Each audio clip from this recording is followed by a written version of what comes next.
Yeah.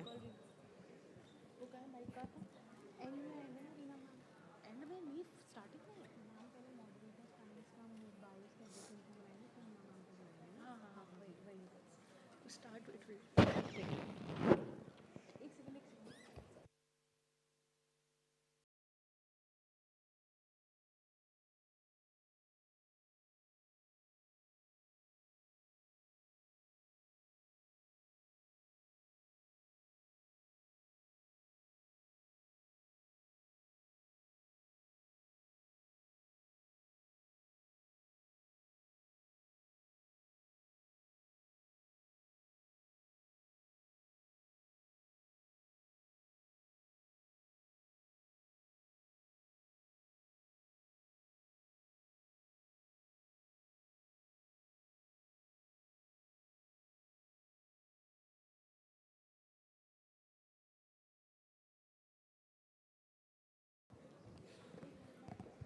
Our first symposium, Youth Mental Health and Wellbeing Challenges, Evolving a 21st Century Paradigm, will now begin. This session aims to explore the unique challenges faced by today's youth and the ways in which we can evolve a supportive framework to foster resilience. We will primarily be focusing on setting the context for a newer understanding and a newer vision factoring resilience, integrating holistic elements in development and exploring the dynamics of change. Please welcome our distinguished moderator and panelists. Our moderator for the symposium will be Dr. Jitendra Nagpal, Senior Psychiatrist and Program Director, Expressions India. The panelists are Dr. Namita Ranganathan, Professor of Education, Delhi University, Dr. Nishant Goyal, Professor of Psychiatry, CIP Ranchi, and Dr. Gauri Shankar Kalloya, Professor of Clinical Psychology, AIIMS, Delhi. Our moderator, Dr. Jitendra Nagpal, MD, DNB, is a Program Director of Expressions India, the National Life Skills, Values, Community and School Wellness Program. The Expressions India program has over 6,500 child and adolescent-centered sensitization workshops, training programs and community seminars to its credit. A large number of schooling systems and higher education industry for their advocacy, research, training, and enrichment. He has conducted a large number of corporate workshops on work-life balance. He is also a senior consultant psychiatrist and the head of the Institute of Mental Health and Life Skills Promotion and Institute of Child Development and Adolescent Health at Moolchand Medicity, New Delhi. Let's move on to our panelists. We first have Dr. Namita Ranganathan. Dr. Namita Ranganathan is a senior professor in the Department of Education, Delhi University. She is the former head and dean education. She has 38 years teaching and research experience.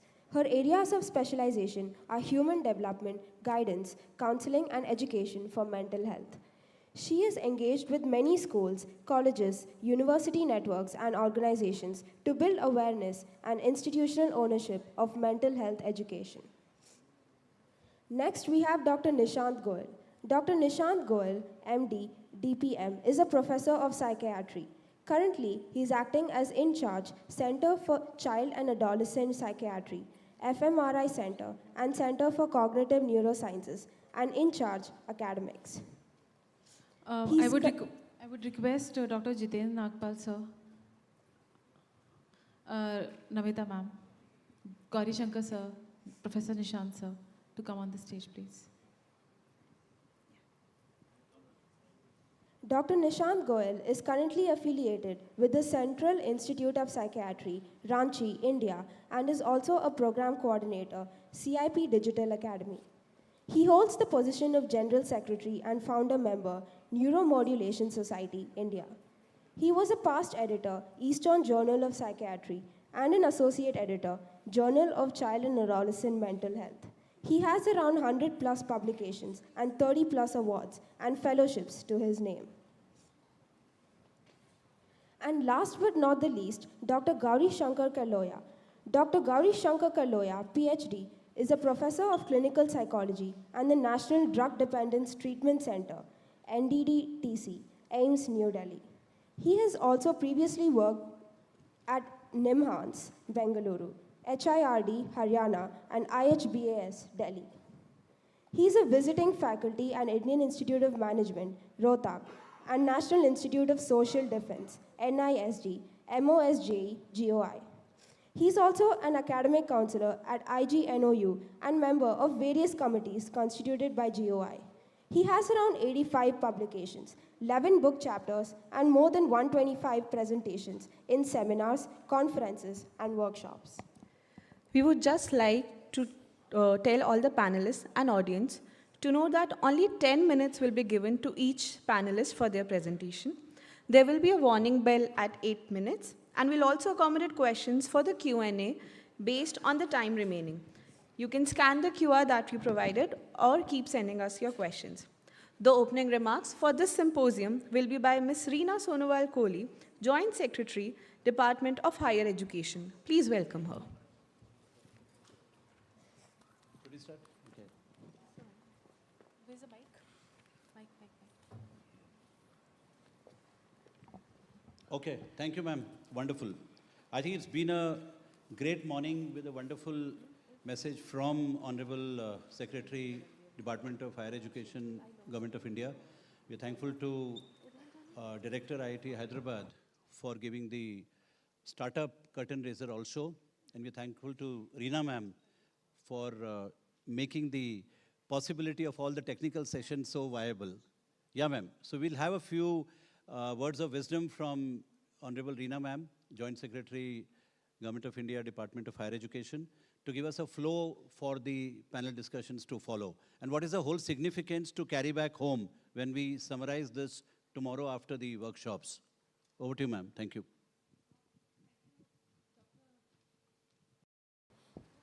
Thank you, Dr. Nagpal, and all the esteemed panelists who are here today. We have just seen the exhibition stalls, that 52 odd stalls, and we have also seen how Secretary Department of Higher Education has taken keen interest in each and every one of the stalls and interacting with the faculty and the students who have come and put up the stall late into night yesterday and early morning today. I will not speak much. This is the first, the curtain raiser for this symposium, where we are talking about the well-being of youth, the challenges, and how we need to perceive mental well-being, and how we need to actually understand that there is a need for mental well-being in our institutions. The fact is that, as earlier said by our Secretary Sir, that it is there ingrained in our national education policy that apart from being just an academic institution, an institution should also look into the holistic aspect of the students, and where do students' well-being come from in an academic institution? It stems from the entire milieu, the faculties who are there. So basically understanding well-being should actually start from the faculty members who will be sensitized and will be able to understand the requirements of the students, the stress that they are facing. And it is in this context that the ministry has also taken this scheme of this positive integrated approach to positive well-being, mental health, and resilience. So here, there has been online sessions. I'm sure many of the faculty members have participated in this online programs, which has been curated by Dr. Nagpal here. And again, it is totally on a voluntary basis. So once again, whenever the ministry sends out mails that please nominate faculty for these training programs, I would just urge you that everybody takes, all the faculty members take the benefit of the expertise that is given by Dr. Nagpal and his team of people. So here, I will just hand over this session to Dr. Nagpal, who will be moderating this particular session. Thank you.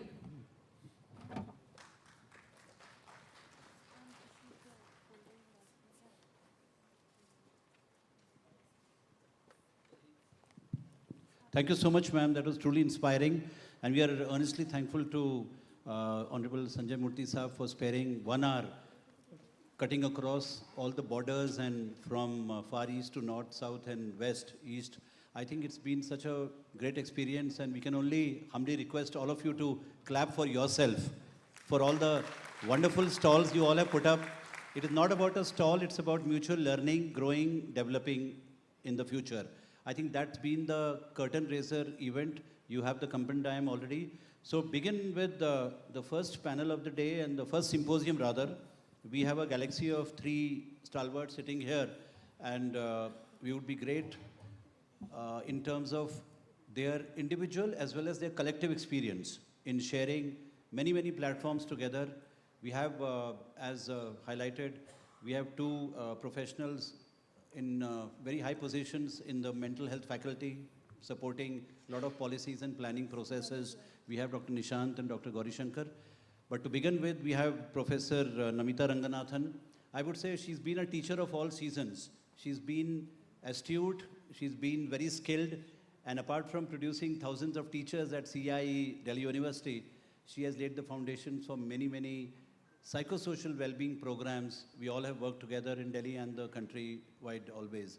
So we start with ma'am. I think the first question to you, she wanted to avoid slides, and probably her reflection of heart and soul is much more than a slide. So your question will remain the favorite one. What is the vision you want to set across for this conclave, ma'am? And where do you take it forward in spite of whatever the barriers and obstacles have been there in the last so many decades, starting with stigma, starting with policy matters which were not so inclusive. Now we have NEP, we have the ministry supporting the cause for well-being of every student and faculty. So your vision on this particular setting the contest for the conclave. Thank you, Dr. Nagpal. And before I start responding to Dr. Nagpal's question, which is a very big question, and you've given us now 8 minutes, I think. 8 to 10 minutes. Yeah. I really want to compliment all of you, because I also went to all the stalls in the exhibition as much as I could manage, and I was so happy to see that everybody's trying to do something. So there's been a trigger, and that trigger has been taken very seriously, and then because everybody's been summoned to a conclave here, so people have, brought big and small all their efforts, but every effort is indeed appreciable. And, I was thinking today when we entered this auditorium, the flowers are very colorful. Somewhere they kind of also symbolically suggest the diversity which exists in all our institutions. And, in the human race and community, particularly in India. And I think we need to celebrate that. And mental health is also about that. Please don't ring a buzzer, because, when you ring buzzers and all, we have anxiety. Okay? Yeah, and we can't do this in a mental health conclave. Okay? Yeah. So, I won't take more time. But because the time is short, I want to say 4 things. 4 very important things. First of all, these 3 clinical practitioners here, I'm the odd one out because I'm an education person and I'm a person of pedagogy and foundations of education. But I don't think any of you can succeed in life without education. So, we become very important. It's important for us to understand that, when students are transiting from school to university systems, whether it's an institution, whether it's a college, or it's a full large university space, we have all kinds of patterns. The transition is very difficult. There is no preparation done at school for this transition. And even in the orientation programs in colleges and universities, 85% of the program is focused on academic performance, professional expertise, the do's and don'ts, and the punishment model. I think all of you have seen 3 Idiots.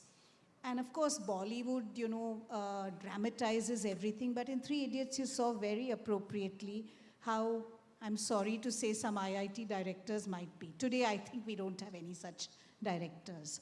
But, cinema also picks up social reality and then refracts it back for you so that you think about these issues. So it's something to think about. So I really think that higher education's response to school education should be that when students are entering any program of study, they've made a transition. Please plan that transition in a fashion where their wellness, their well-being, their socio-cultural difficulties, their socio-emotional, difficulties and challenges are all addressed. Give it space, legitimate space. When we give formal space to mental health and wellness in every formal activity that we take up in our institutions, it makes a huge difference to the relative significance and importance of that thing. Also remember the movement from adolescence, childhood and adolescence, to emerging adulthood. And that is what you have in the university system, in the college system. It's emerging adulthood. It's not ripe and mature adulthood. The minute we hit 18, we're not mature. There's no overnight transition to becoming some genius who can now take charge of his or her own life. Okay? So remember, emerging adulthood is fragile. Identity is happening. Love, sex, and romance needs are immense.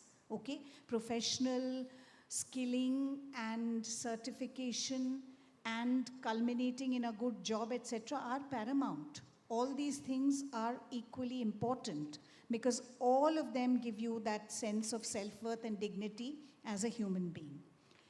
Please address all these issues with equal care and caution. Dr. Nagpal and I were chatting one day and he was saying, your NAC and NIRF, etc., don't give any importance to well-being and students' emotional health, etc., in the ratings and the rankings. This is never a parameter. There are members from UGC sitting here and, the secretary himself is here, so is the joint secretary. I think we need to dwell on these issues because everywhere else in the world, ratings and rankings are not only about foreign connections, they're not only about, getting the Nobel Prize, they're not only about how many patents I've delivered, etc., or which publisher I've published maximally with. I think we need to move beyond that. Let us never forget. And let us celebrate that, in India, we belong to a culture of collectivism. What is that collectivism? Family is very important for us. And even in our workplace, we make a family. We have this tendency to inadvertently make a family. Okay? Our colleagues become our sisters, and brothers and things like that. We tend to do this. That collectivism should be celebrated and not seen as a race for being shunned away and moving towards individualism. So if we believe in collectivism, then students and teachers become cohorts. Teachers are not above students. Teachers, my appeal to you is, remember, you teach a human being first. In schools, we say you teach a child. Even if you're teaching mechanical engineering or you're teaching psychology or you're teaching philosophy, you're teaching a child. The child comes first and then the subject. And somewhere you have to dovetail the two. I think that's very important. We don't have any higher education programs for pedagogy. We have these orientation programs and refresher courses. It's all touched upon very peripherally. So higher education ministry, this is also an appeal to you that, these could become compulsory components of these programs. I mean, I'm talking about policy issues alongside because, the two should not get divorced. A third important thing is that your learner, as the emerging adult, has something called a life space and a mind space. It's very important for us to know the life space and the mind space. The mind space is about aspiration, it's about hope, it's about, love, sex, and romance, it's about having fun, it's about peer engagement, it's also about getting the best job. So how that mind space is understood and how that mind space can actually get critically settled through continuous engagement is a very, very important facet. Life space is what you offer in the campus, okay? So they come to the campus also to have fun. I mean, all work and no play makes Jack a dull boy. We've all learned since we were born, I think, and it persists. Life space is what many of you are doing. I was very happy to see that all of you are doing yoga and meditation, and there is a shared belief in commitment to all of these. But in life space is your contextual space. I'm taking you a step further. So what happens in IIT Hyderabad and what's working here may not work in another IIT. What's working in Central University of South Bihar in Gaya may not work in BHU or Delhi University because of the way systems are structured there, and also because of the composition of the teaching faculty and the students who study there. So we have to use our imagination, with objectives in mind to construct how we can organize the life space. Certainly we can learn from each other. There's always very good cross-learning when we hear what's happening in other spaces.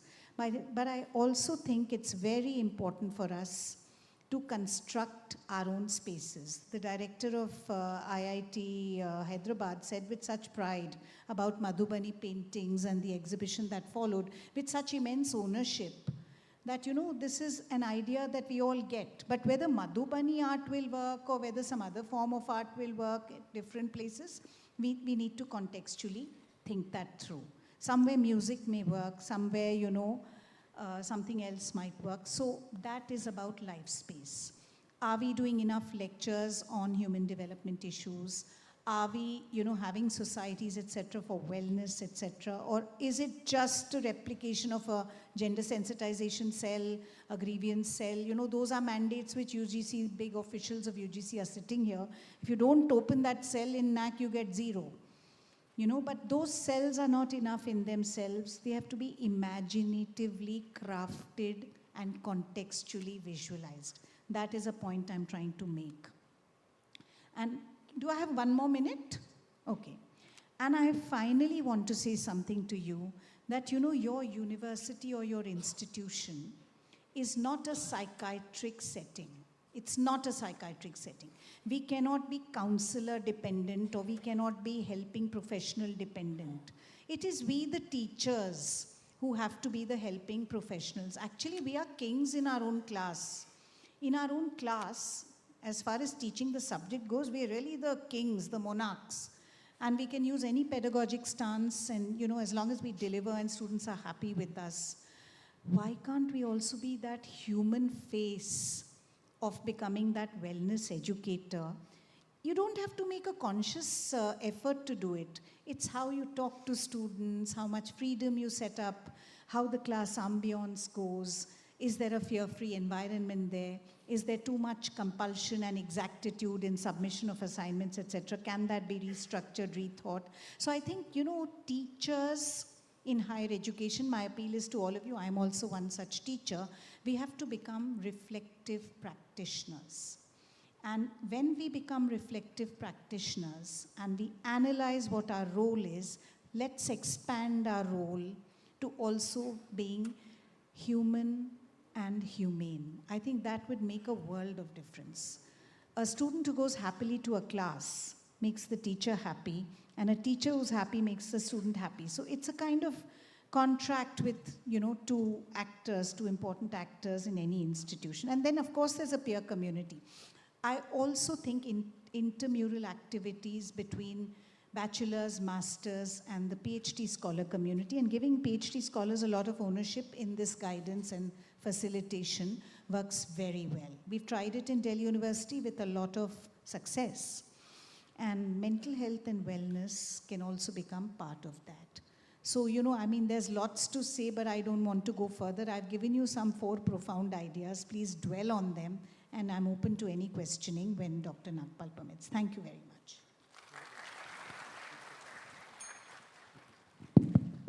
Thank you so much, ma'am. I think true to the spirit, it has been a reflective dialogue with all the members here, delegates here. And we are sure that many of you may have certain experiential comments or queries. It is requested, Yukti ma'am, your team is there. Huh? So on a piece of your paper from the pad, you can forward the questions to Yukti ma'am and team there so that it can be given to me, and we'll summarize it. We'll have about 15-20 minutes after the 3 panelists. Just keep it in mind. To what I understood, ma'am, the effectiveness of self-assessment for the counseling ecosystems, the ratings, how to create the P2Ps, the peer-to-peer dialogues, both for faculty and students, and of course the ecosystem where the partnerships from the community outside can be very crucial. We'll come back to you if any further questions are there. So we'll move to Professor Nishant Goel Saab. come all the way from Ranchi. You're aware of CIP Ranchi? How many of you are? No one is. Okay. Uh, could we call it the oldest mental health institution in the country? 1912. Yeah. 1980. So more than 100 years, and Professor Davison, one of those Britishers who had conceived the idea, but it was also for many freedom fighters sometime, you know what happened in Kalapani and all those places. So many problems came up under the Indian Lunacy Act, then came the Mental Health Act of India in 1987. Now we have the Mental Health Care Act of 2017, in which actually they mention about the connectivity with the world outside for people who suffer. So that's for tertiary care, but it does not discount the need for primary awareness, advocacy, and preventive mental health care. So therefore, schools, universities, corporates all need to join hands for that. So over to you, Professor Nishant. I'm sure you well versed with the idea of what you have to say. So Yes, you have about 10 minutes, then we'll have some questions from the audience. Please do pass. Yeah, I've mentioned that. After the three speakers. But please hand over your slips to the team over here, Sunshine team. Thank you. Thank you, Nagpal sir. First of all, I would like to thank Ministry of Education, IIT Hyderabad, and Expression India for giving me this opportunity to be here with all of you. I'll start from where Namita ma'am finished. See, again, coming from a tertiary care center doesn't mean that my job is just to see patients or to create policies. I'm also a teacher. Right now I'm guiding almost 15 residents and students in psychiatry and clinical psychology and psychiatric social work. So we need to come out of this whole ghetto of compartmentalizing each one of ourselves. That mera kaam hai, main hi karungi, iska kaam hai, yehi karega. So India being a population of like 150 billion people, it's very difficult for one person to do one work. So we have to be like that. So, taking through this particular topic of the symposium, I'll take you through two things. One is holistic well-being and resilience. All of you know what resilience is, what is all about well-being. This is all talking about well-being. So, since morning we are talking about the components of well-being. We have already spoken about physical well-being, mental well-being, but it's also about emotional and spiritual well-being. So, WHO's definition of health, it encompasses all these, things. And this definitely is very important that it actually affects the overall well-being of an individual. And to have this holistic approach, we have to have interconnectedness. Your own interconnectedness along with interconnectedness with your people around or, various places where you are around. So you can only have, effective interventions when you are involving others and other faculties. So also at the same time, apart from interconnectedness, balancing these elements is very, very important to improve and enhance resilience and to adopt certain coping strategies. So again, it's about taking everything together, try to be, as Gestalt theory says, sum of whole is always better than its part. So it's very important to understand mental health. We are talking about mental health since morning. And we have been talking about mental health in 52 stalls. So what it is all about? It's all about how we think, feel, and act. It's as simple as that. Thinking, feeling, and acting in our day-to-day life. And our psychological well-being is directly linked to the improved academic performance and engagement, be it in an education institute, in schools, colleges, higher education centers, professional education centers from where I come from. So whenever we need to have this well-being to be learned, we need to foster a supportive atmosphere where there's some sort of a creativity. Director IIT was talking about in the morning. Then creative thinking.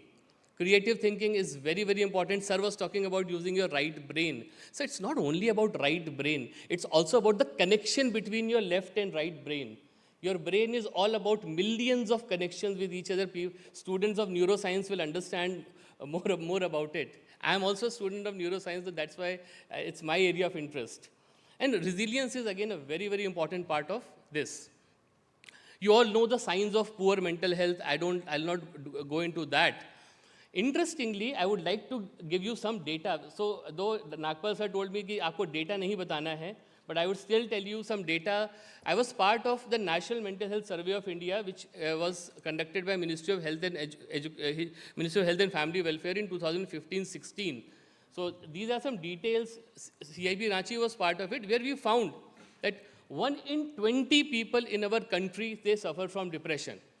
And in 2016, there were 150 million people who were in active need of mental health and mental well-being support. That was 2016. Right now, we are in 2024. So you can see the exponential increase in the number of people who need help, who need support. A person doesn't need to be depressed or clinically anxious to seek support. We all have some bad days, some bad times. So it is very important to recognize that, recognize in our friends and buddies around, and try to foster some sort of an atmosphere which will help them take help, or motivate them to take help. So coming back to resilience, it's very simple. Ability to bounce back and adapt to day-to-day challenges. And definitely having a good resilience, it always helps us navigate stress and improve our coping strategies. So there are different aspects of resilience. I'll not go into the details of these. And it's not that resilience is there in adults or in a particular set of people.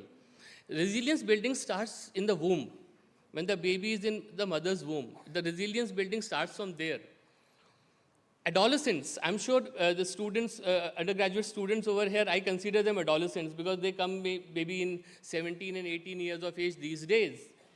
So, to have good peer relationships, to develop social networks, you need a lot of resilience, and it is very, very important to provide them proper support and guidance in the pursuit of this. Then, it's not working.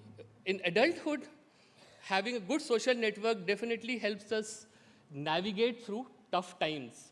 We all have our bad days, we all have our tough times. So if we have a good social support, a good network, a friend to share our woes with, it definitely helps us.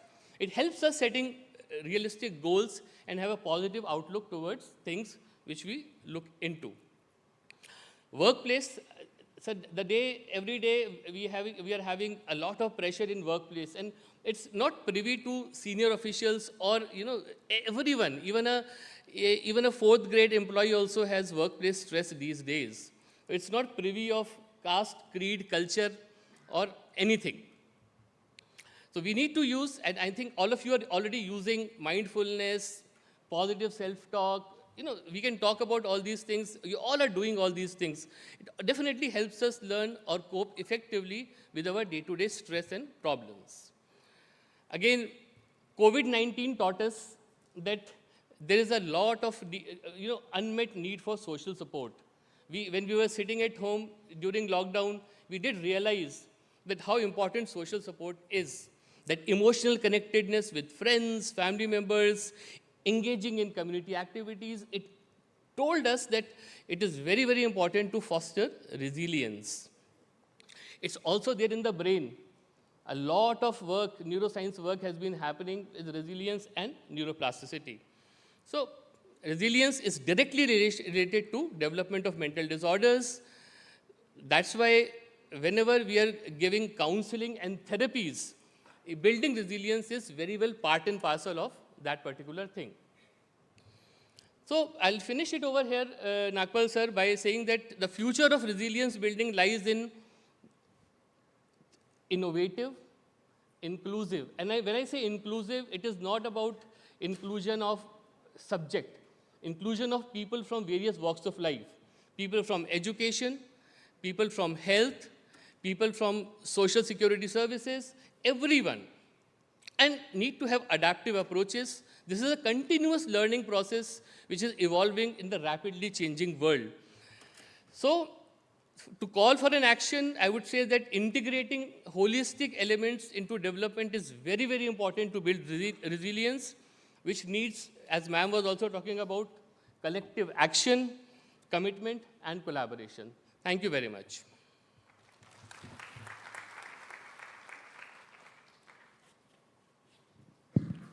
Thank you, Professor Nishant Goyal, sir.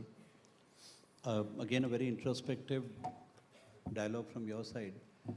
The prompts are coming up, and I've already received 2 questions, and I'm sure Yukti ma'am is making more. Just for your preparation, the very conventional IQ and EQ debate, which we often come across daily in our families and outside, is there something called adversity quotient also required now? How do young people deal with adversities in life? Ma'am had raised about failures, and so maybe this is a small query which can be considered. Okay. And then, of course, about the, again, are we back to the school by looking at genes and nature, what we come with parents and grandparents, and the nurturance is playing a heavy role in bringing about changes? You can mail These me questions right are the now. common ones. In the meanwhile, we go with Dr. Gauri Shankar Sahab, Professor of Clinical Psychology at the All India Institute of Medical Sciences, Delhi. Over to you, sir. What youth dynamics are playing relevance or adaptation or even havoc with the lives in the family or at the institution or wherever they are trying to cope up with life situations? Youth and dynamics of well-being today. Context of 21st century. Over to you, sir. Thank you. So after Dr. Gauri, we'll open the house. Any more questions can be passed on to Yukti. Madam is summarizing them into a cluster of questions so that we can save some time. Okay, thank you, sir.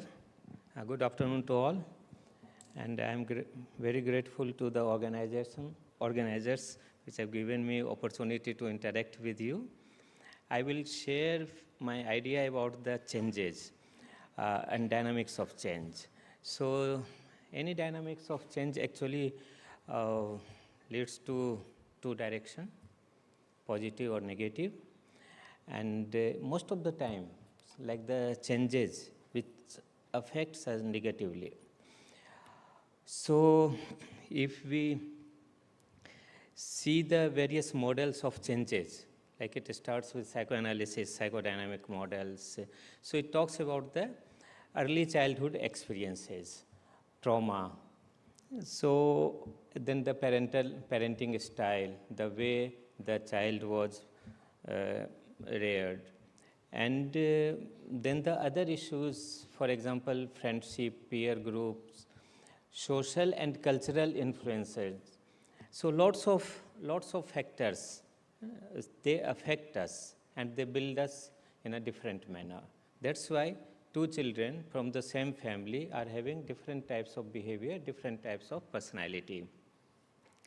So that is one model. Another model is called cognitive behavior framework, which talks about the model of like interaction with thought, feelings, behavior, and physiology.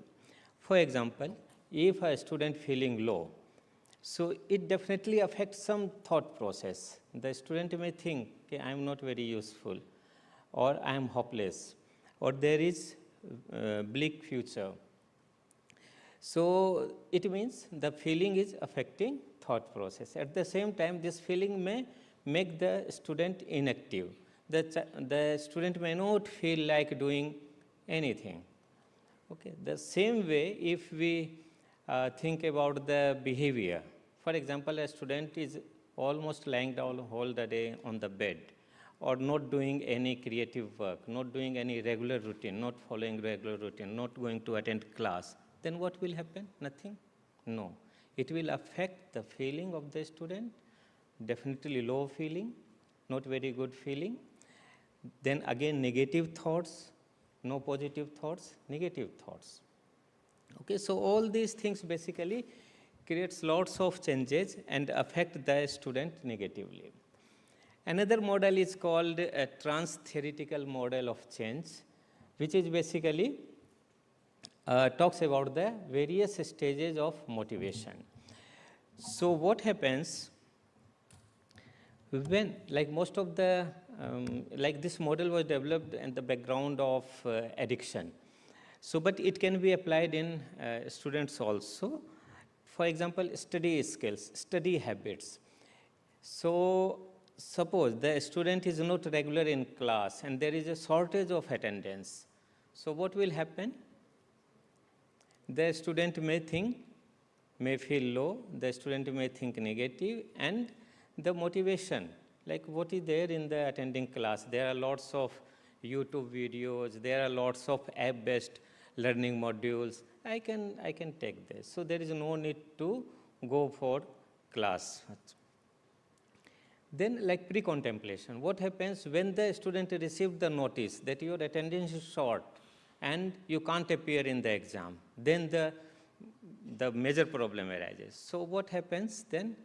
The student may contemplate, no, there are some negative impact, so he has to or she has to attend the class. Another stage is called preparation, where the student prepare himself or herself for attending the class, and after some time, the student regular in class. So this is called action stage, and then the student maintains the behavior. So this is not easy to go through all the stages without support, and support requires for the students, support requires from the teachers, peers. Okay, sometimes family members also, but in maximum time I have seen family members are not very much concerned about these things. They are only concerned about the marks. So that is the main issue. So another thing, like these are the three models which explains about the changes, and we should know about these changes. Then coming to the like the self-efficacy, how these changes, like any mental health issues, any crisis, any problem affects our self-efficacy. Okay, first of all, the self-efficacy is affected. What is self-efficacy? Self-efficacy is basically a subjective belief, or you can say perception about one's own ability, or the belief that I can manage myself in any vulnerable situation. So what happens if the marks are less, if the attendance is short, if there are some family issues, if there is some financial crisis for the students? So what happens? The self-efficacy goes down. If mood is low, if the student is in addiction, so all these things affect self-efficacy. So we can, there is no slide? Okay, no issue, I'll manage. Sorry, just for the...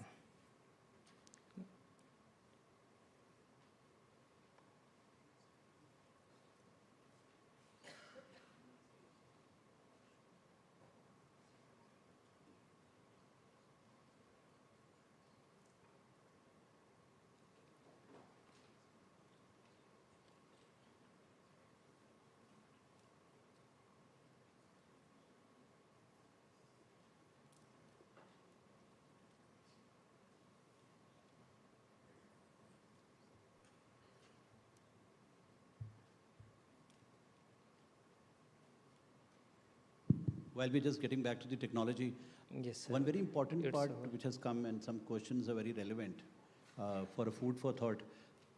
Please feel free to share your own research work, any carried out, or any potential scholars who are doing some I'll research read on from here. the amalgamation between behavioral science and technology, the influence of social media on the day-to-day resilience of biological clock, your diet, sleep, exercise. They have a full session in the afternoon on that. But any of you should or can take up as scholars. Most of the technology institutes have departments of humanities and social sciences. A lot of scholars have taken up these topics. Does it help you? I think I was discussing with Professor Naved also. These are areas of important overlap where you can actually link with the DSM-3 and the ICD-11 classification on behavioral disorders talks about internet gaming disorder in youth, internet addiction disorder, internet gambling disorder. So are these mythical or true? These names have come in the books. So any of such research you would like to take up? I think these are the outcomes of such conclaves. Why not even authenticate what we see in youth, what we see in the families of students in first year and second year? You ready, sir? Please go ahead. Thank you. Here I want to discuss about the two cases. So it will give us little more insight about what happens with the students. So a female student, 19 years old, she lost her father unexpectedly and found it difficult to return to her normal daily routine. For example, attending the class, doing homework, and doing other assignments, group activities, etc. So when friends and counselor tried to discuss it, she denied the severity of her grief. She said, no, it's not a big problem, I can manage. And refused to take any help as she was thought she is not a weak girl and will manage her condition well. So actually the model is given by Dr. Kubler-Ross, which talks about the stages of grief, which is like from denial, anger, bargaining, and depression, then acceptance. So the student was in denial mode. So with constant efforts,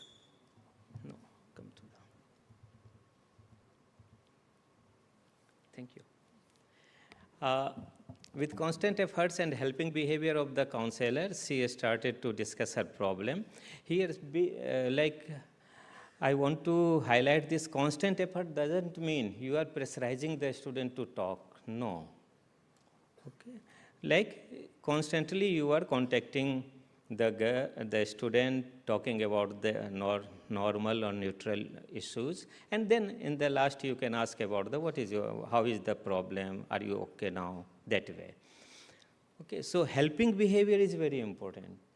And if suppose the behavior is not helping, the counselor wants to do counseling, then there will be lots of issues. So here just the helping behavior and talking to counselor helped her acknowledging her emotions, and over the time she shifted from denial to acceptance, and this shows how this Kubler-Ross model is work. So talking to counselor, there was no intervention, no therapy, just counselors helping behavior, and the students talking with the counselor helped her a lot. Another example is for a student who was used to smoke tobacco and cannabis with the occasional use of alcohol. So if we use the trans-theoretical model of change, which is related to motivation, his counselor identified that Aryan was cycling between contemplation and relapse. And through motivational interviewing, here the technique was used, motivational interviewing, Aryan became more committed to change, eventually moving to the action phase. So relapse prevention techniques were employed to support his maintenance of the sobriety, demonstrating the importance of behavioral support during transformational change. So these two cases basically shows about how the counselors or teachers or peers, supportive behavior, helping behavior can help. And later on, we need some amount of techniques to be used, counseling techniques to be used. So what are the practical implications for psychologists and mentors? So the first thing is it will help in identify cognitive conflicts, and it will help us like assessing developmental issues and support emotional adjustment. Coming to the self-efficacy, so there are various ways that teachers, peers, counselors, family members, they can improve the self-efficacy of the students. So first is mastery experience, successfully completing tasks boost confidence in one's ability. We all know that each small success builds a foundation for tackling more significant challenges. So it means who can do this? Peers and teachers. So even though the student has done some small work and some little part of the thing, attended few classes, reinforce such behaviors. Then by observing others also, successful students, if we observe them successful students, our self-efficacy improves. Social persuasion, again this encouragement from the teachers, administration, peer groups, counselors will definitely enhance the self-efficacy. And emotional and physiological states, like just become aware about the own conditions, like if I am anxious, if I am depressed, if I am feeling low. This awareness also helps a lot. So, and there is no need to, if we are feeling low, so if it means we should come out immediately from that low mood. No. It may take some time, but if you are aware, if you have practiced self-awareness, so it will help a lot in maintaining your self-efficacy. And like social support is very much required. Emotional support can be provided by the peers, mentors, teachers, and counselors. But the counselors are not very much engaged in providing emotional support. Instrumental supports, definitely this part is taken care by the teachers and mentors. And informational support can be provided by the counselors. And all these like emotional supports, basically there are some institutes which follow gatekeepers approach. So there are some students, they are very good in helping, and they feel very happy when they help someone. So teachers or the student wellness unit can take their help and give some training how to like watch the psychological symptoms in the students. So this gatekeeper approach will basically helps a lot for emotional support, and that way we can prevent as well as easily identify if there is any problem, not even a diagnosable illness, but even though there are some issues. Thank you.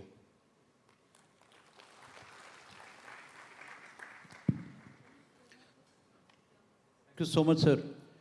Again, I think the wonderful part of this panel has been a lot of reflective thoughts given to all of us. That was the whole goal and purpose. You'll be happy to know that there are more than 25 questions, and I think Yukti ma'am's team has taken Herculean task to summarize them into, and I've done some of them. So we'll quickly run through a few of them, but we can see there are certain overlaps which will be answered in the subsequent panels. In the afternoon and till the evening, we have 4 more panels. So you'll have many of these questions answered because they are topics relevant to that. But the good part is the enthusiasm. Our audience are definitely well abreast with the Wellbeing Conclave, and you come so well prepared. So I think in short, we've asked Namita ma'am to answer the first one. Are we getting prepared to develop within ourselves an adversity quotient? We know IQ, we know EQ. Where the balance between the two has suffered, and too much of evidence coming world over, that high IQ, best of the best coming in one best institution, and the coping skills not being enough to come from the school to the college as a bridge. What do we do? What do we do? Is there a acronym like AQ coming up? Or one has to do something about developing an adversity quotient in young people? No, I think we should have happiness as our goal and think positively. I am totally against psychometry and psychometric measurement for university spaces and institutional spaces. As I said, it's not a psychiatry clinic. We're not diagnosing disorders there. We're not, reflecting them back to DSM classifications and things like that. So there can be creative ways of having student feedback on issues. And we have suggestion. Everybody must be having suggestion boxes, and you have these student walls and things on which their graffiti tells you a lot. You go to any campus, my campus in Delhi University has got graffiti everywhere, even their wall art, etc. They sort of give you the signals of what you need to look for. So please permit free self-expression and take student feedback. Also, mental health, Dr. Nagpal and all the others here, is a process. It's not about being there, done that I'm, mentally healthy and I'll eternally remain like that. It's not about going to Mount Everest and conquering it, and putting the flag of India there. It's not that. You have to maintain your wellness, and, so that is a continuous journey. So I'm totally against measurement. Now, one question which I'll quickly take, which you gave me, was somebody's asked that in technical institutions, Ma'am, you say that space, personal space should be provided. How do we do it? Why can't we do it? Why can't we give some credit weightage to it? I'm not saying you have to evaluate it, okay? But if you formalize it and give it some curricular space in the timetable, that is legitimation. And that is certification that I care for you. This is also important. You know, we have this concept called Man Ki Baat, which the Prime Minister does. Why can't we have Man Ka Samay? There should be something called Man Ka Samay also. It is possible. It is really possible. Everything doesn't come from the ministry to us. Some things we have to do ourselves. Some things they tell us, and we will, of course, do all of that, because there has to be some kind of uniformization and standardization. But why can't we creatively think of how Man Ka Samay and, you know, the students' Man Ki Baat can also surface in some way or the other? So that's my take on it. Doston ka darbar, I mean, you can call it anything, you know, jahan char yaar mile, wahan gulshan mein bahar, you know, that kind of a thing.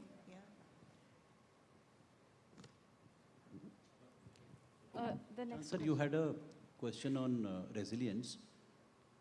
Can I take this question? Like, which has Yeah, this okay. one? Okay. There's one more you have given to me. You can give a common answer for both. They are not very No, they are different. two different questions altogether. Actually, you got the other one. Take, Yeah, you can go ahead with that one. So I'll take this one first then. Huh? So basically this is a cry for help from someone like me, which I keep on facing every day. So how do we balance, a lot of clinical work, if I'm using clinical work, administrative work, taking classes, maintaining, taking care of my students, my own research work people are doing. Sir or ma'am, whosoever has asked this question, it's easier said than done. And the more you go up to the ladder, Secretary Sir will definitely agree with me, the more you grow up the ladder, the complexities they increase. लोगों को लगता है कि sir हैं ऊपर बैठे हुए सब कर लेते हैं. It's not like that. So it's very, very difficult. But what I have been trying is to maintain a to-do list for me, which is maybe for a day, maybe for only 1 hour, that in this 1 hour I have to do this much of work. What I have learned over a period of time in the last 12, 13 years is that to foster a team. See, we all have a team to work with me. So I have a research team, I have an academics team. So let's develop a good team which definitely eases your work pressure.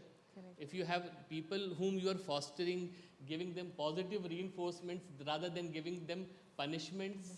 So positive reinforcement is always better than negative. positive reinforcements are always better than mind it में खर्चा बहुत होता है, but definitely positive reinforcements always work. Then punishments. Then punishment these days, छोटे Exactly. बच्चे को भी आप punish नहीं कर सकते Correct, आज. correct. You can't, and the government also doesn't, they say that no capital punishment these days. So positive reinforcement, it takes some time to work, but it always works. You can take my words on this. Yes, yes. Then for yourself, it's not a bad idea to take some breaks. Correct. Have your own me time. You don't have to go for a chai break every time out of your office, right?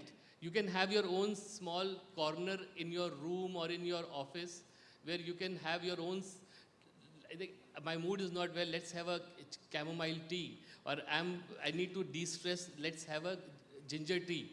So this is small ways in which you can actually take care of yourself. It'll ease out your stress. Work will take its own time and due course to finish off. Right. But it'll de-stress you and definitely it'll help you maintain your routine. Routine, sir, कभी नहीं बनता है. ना routine कभी बनता है, ना routine कभी follow होता है. Everybody would agree with me. We always are after our children that routine बनाओ, routine follow करो. But how much routine we have? I think only one of 100 people have, that sort of a, zeal to maintain a routine. So try to do the best of your abilities. It's okay to lose or miss out on 1 or 2 small things. That's Exactly. absolutely fine. So these are some words from my side. Thank you so much, Nishant sir. So the takeaway is take breaks, small breaks, precisely. And You're just taking what So we'll go to Gauri Shankar sir. Saab. Yeah, Gauri sir. go to Gauri Shankar Saab now. Though it's a question for ideally Nishant ji, at what point maybe a medication helps for me? When I look at a... No, PTSD. ये बोला आप पहले answer कर दें. Okay, okay, sir. पहले शुरू में आया था. Does it come to your maybe concern? At what point you as a clinical psychologist would be able to take a call or decide that somebody might need, a student who might need a little biochemical help also? Or are you one of those who believes that after the REBT and CBT, then only if the need is there? So are you able to evaluate the moderate to severity cluster of symptoms? And would you like to recommend the opinion of a psychiatrist at that moment? Or do you take a holistic look at a student who is approaching you? Sir, like whatever interaction I had with the counselors working in the institutions, so most of them, like they say that even the like mild symptoms, they improve with just talking. If they talk with the counselors or their seniors or with their teachers even, it improves. But in case of moderate to severe symptoms, without medication, it becomes little difficult for the person.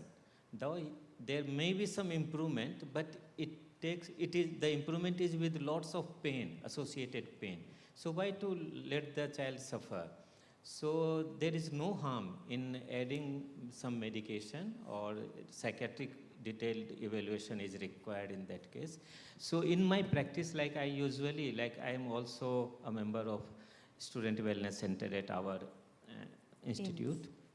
So as soon as I find the symptoms are little moderate or severe, so I immediately call the psychiatrist to evaluate, and if the need of medicine is there, please prescribe. But most of the time, like just talking with the teachers or the counselors, doing certain activities, yoga, sports activities, they'll help a lot. They help a lot. There is no doubt. Though we have these, the fitness, diet, sleep areas are being taken up in the afternoon, but then I think in one line, what would be a severity for you? What would be the classification of severity for you? So like classification of severity, like it affects the person's daily routine. Significant impact is seen on the daily routine. Significant impact of concentration, like the student is not able to concentrate in the class, not able to read, not able to study, not able to do the like target task, which is he thinks he has to be prepared till the exam. So all this, and then intense distress. And some behavioral changes are also seen, like the aloofness, avoiding certain situations, avoiding calls, and other things. So all these things require, and the student accept that, yes, it is causing significant distress. How if you would be agreeing, if you can just have the hands up, in your counseling centers, wherever they are well established, the students actually would abide by your suggestions if it requires a help from a holistic team like maybe the psychologist or the psychiatrist? How many have not found it very difficult to have students approaching? Anybody? You'd like to share your experience? I think Shantanu is there. He's just coming. Yeah. He's coming. So please think about it. I think we'll have 2 more questions going by the time. We have many of them, but we'll spill over to the other sessions. There are many questions which will be covered in the afternoon sessions also. So if it is not spoken right now, doesn't mean that it's unanswered. Yeah, because the curation of these sessions has been made so well by the Sunshine team and all of us together.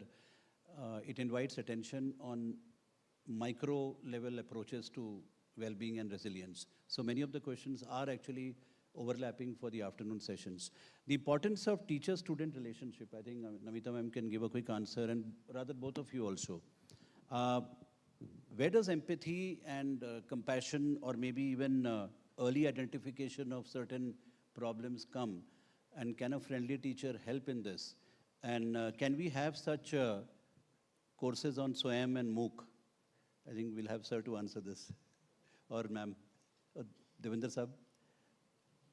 So we'll have the answer from Namita ma'am first. Yes, I understand, and I think we all know that this is being taken up for short courses for students and faculty on the MOOC channel or the SWAYAM portal, but we'll have an answer from our officials from the ministry here. Meanwhile, ma'am can tell us, is it a reality that we can actually have an empathetic, companionate and compassionate teacher-student relationship? And does it require too much of tiring approach to establish that? Of course, that's the whole basis. I think that's what I emphasized it when I first spoke also, that when you're the monarch of your classroom, you are actually in a relationship and commitment with your students, which is not just academic, it's relational. And we are a relationship-centric society, so it's not difficult for us to build that relationship. When it comes to our own children, then we worry, will their teachers be good, this and that. We do all kinds of, inquiries. But why can't we be those teachers? So it means a more expansive role definition of teachers in higher education. I don't think this can be done entirely by MOOCs, but some reflective practices can be engendered, and people can at least be sensitized to them, teachers in higher education. And as I said, those spaces must be used. UGC is sitting here. The orientation program and the refresher courses, etc., must give legitimate space allocation to these dimensions. And if that great API which you all generate can also factor in teachers as mentors, teachers as mental health, first aid professionals, etc., I think that would make a huge difference. Wonderful. Dr. Nishant, it's a mixture of queries actually.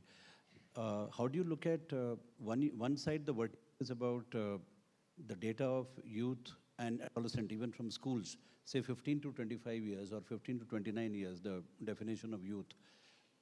Has the population of tertiary care burden coming to you both and people like us also, has it gone up by what proportion in the last about 10 years from pre-COVID to post-COVID? And do you feel by your own internal research of the data that you find those cases coming up directly to you, is it because of reduced stigma, better approaching or help-seeking behaviors, or actually the burden of disease has gone up, or both? What would you give as a statement on that? So, working in a tertiary care center, sir, I'm looking after child and adolescent psychiatry clinic in my institute. It's a daily clinic. Before COVID, we used to see around 40 to 50 cases or patients or people every day. This has gone up to 120 to 130 cases every day, out of which around 40 to 50% are newly registered cases and the rest are follow-ups. So you can see this exponential increase in the number of people seeking help from a tertiary care center. And to us, most of the people, they come after they have been to 2, 3 or 4 places and they have not found answers to their problems and queries. But at the same time, sir, there has been a surge of people who are directly coming to us seeking for help. I'll give you one small example. This is like the parents, giving mobile to a small 1.5 or 2-year-old child, and the child acquires language in the language of Doraemon. Now the parents thinks that my child is suffering from autism because they know what is autism from whatever WhatsApp and Facebook dictionary they follow. Now, every day we come across such people and we have to make them understand this is parenting. This is faulty parenting. This is not that your child is suffering from a serious neurodevelopmental disorder. And we have to run, because they have come to us, we have to run a series of tests and other things to make them understand. So just see the impact of social development, the impact of COVID which has had on us, as it has actually fractured the development of a child. And it is just the beginning, I must tell you, it is just the beginning. The next 10 years, you're going to see a sea change is how our society, particularly the young people, are growing, and as they're growing into childhood and adolescence. So definitely, both the things are there. Reduced stigma is there, definitely, and people are, they are more informed, people are more, now every information is, on your palm. So why not? They do come and seek help from us, sir. So that's why we were asking, I think Namita ma'am also wanted to partly know this. Anybody, you got such wonderful stalls put up, your centers are already running. In the last about 2 years, post-COVID, anybody would like to mention, has the help-seeking behavior to your counseling center gone up in terms of good number? Anybody? Yeah, please, bataiye.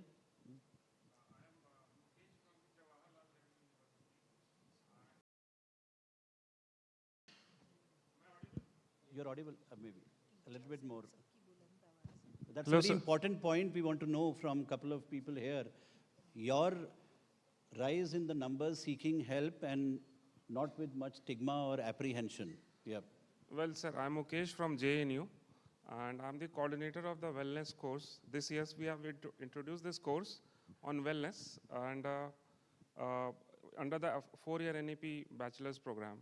So we initially had only 100 students capacity, as we had very few faculty to teach the course. But we had to extend it and double it. And now that we are offering it in both the semesters. So under the value-added course, which is a 2-credit course, we have seen this rise. That is the experience we had. You're able to manage it. Yeah, yeah. Anybody else on this side? So many of you got very well running centers. Yeah, please. How are you managing it? Have you enrolled or recruited more staff to do that? Or you're having more preventive programs? Can I? Yeah, please go ahead. Okay, so I'm Priyanka from IIT Hyderabad. And I can say that post-pandemic, because we have run series during pandemic, which was about let's come and talk, share and talk.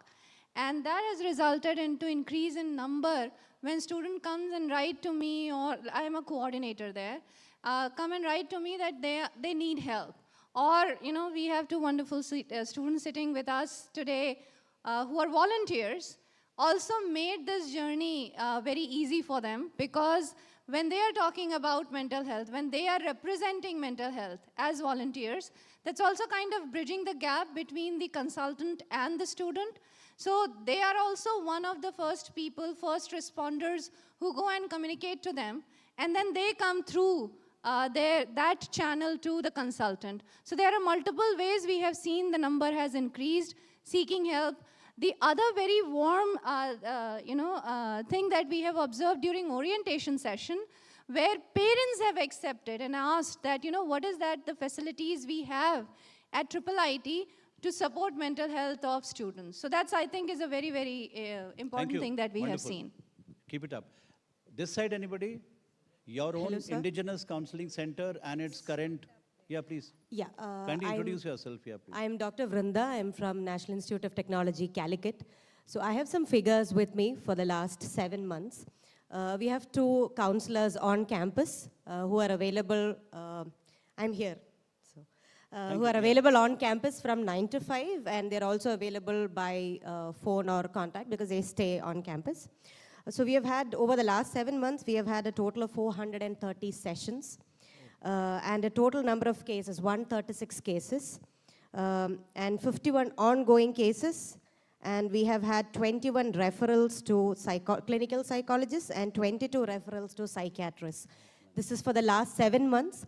And this figure is about inclusive of students as well as faculty members who come to the counseling center. But we know that in reality, the numbers are really high. The number of students and faculty and staff who need support, who need counseling services, they are quite high. And even these numbers shock us. We have increased the number of student volunteers. We do a lot of, by email. We do awareness programs. We also have an online wellness partner. But in spite of that, we still feel that we are feeling, we are falling short. Wonderful. And are you having the provision of a My Feelings box or a query box or concerns or gratitude boxes? Some of the stalls were mentioning that. Is that okay? Any other?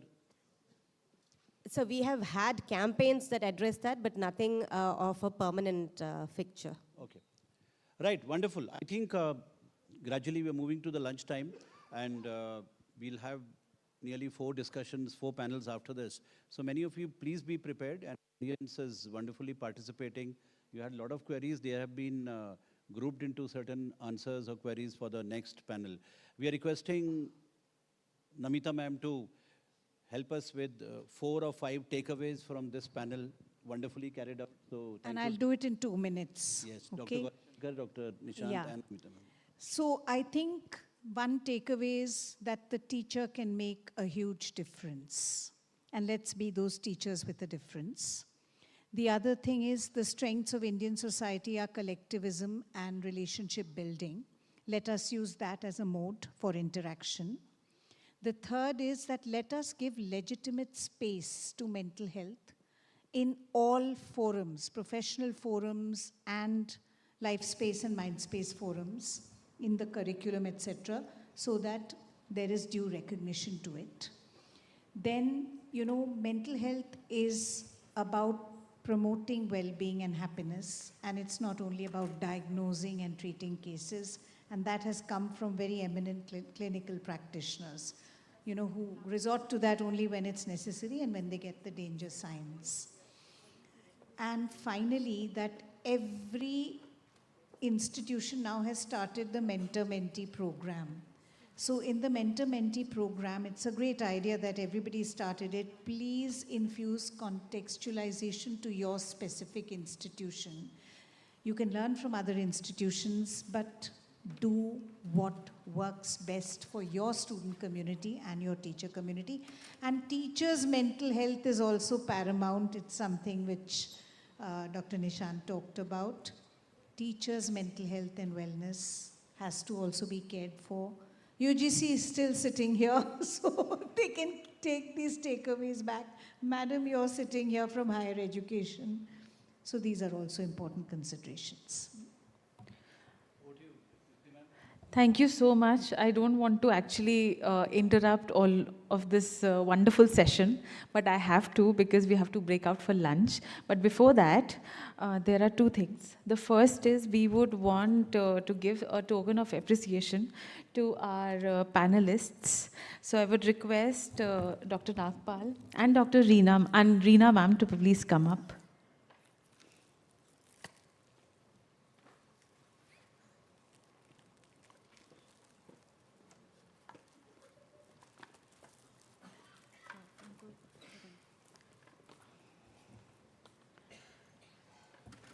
Reena ma'am and Dr. Nagpal, if you can facilitate Namita ma'am, Dr. Namita ma'am. Guys, we'll have lunch, please.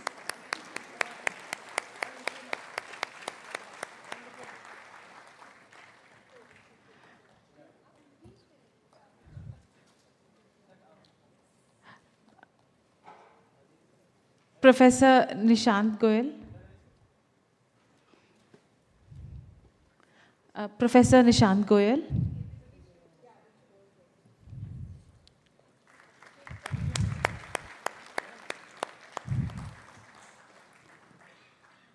And Dr. Gauri Shankar Kaloya, sir.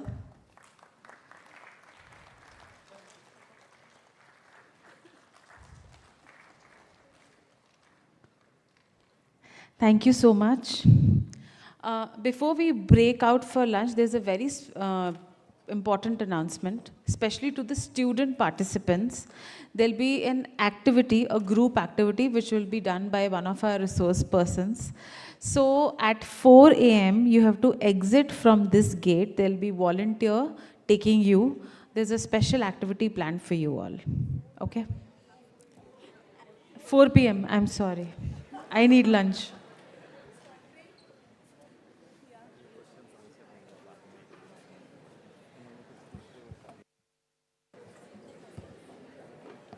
We'll convene back at 3:15 and then we'll start with a panel discussion.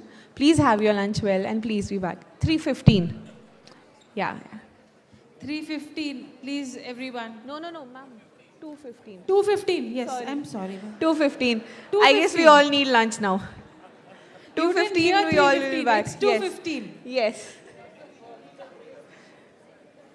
Yeah.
School of Medical Sciences, Hyderabad Central University.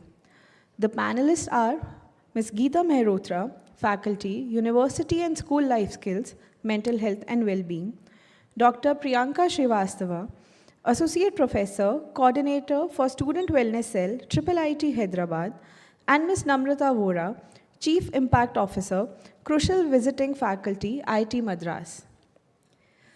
Our moderator, Ms. Padmaja Gadiraju, is a professor and head, Center for Health Psychology, School of Medical Sciences, University of Hyderabad. Her areas of research include counseling and health psychology, with focus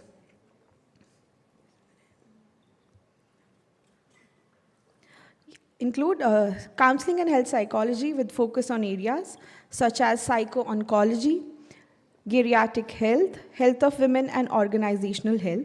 She has several publications in reputed journals, indexed in Web of Sciences, Scopus PubMed, and UGC Care List, and was a co-editor of a book. She completed 4 projects and currently is a part of 3 more projects. 5 PhDs have been awarded under her supervision, with 2 more awaited to be submitted soon, and 2 more ongoing.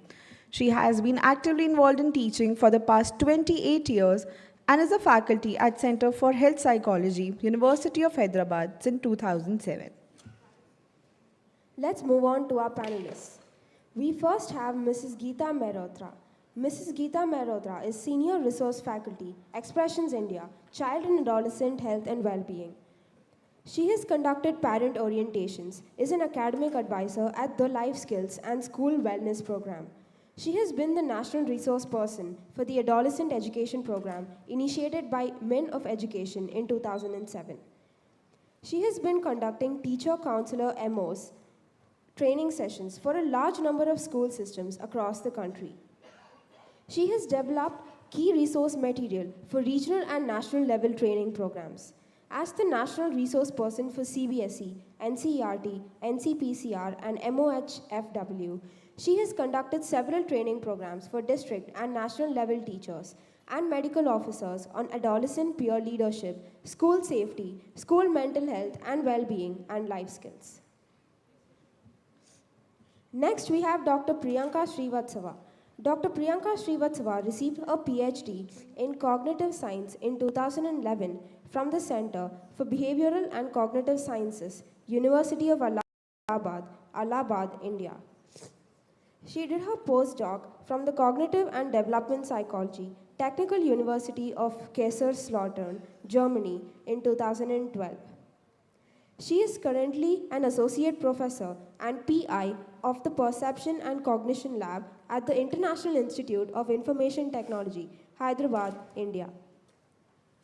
She is a co-faculty in the Cognitive Science Department and engages with the Human Sciences Department and Product Design and Management program at IITH. She collaborates with medical professionals from renowned hospitals, example LVPEI and NIMS, and scientists to develop digital applications for neuropsychological health assessment and monitoring. And last but not the least, Ms. Namrata Vora.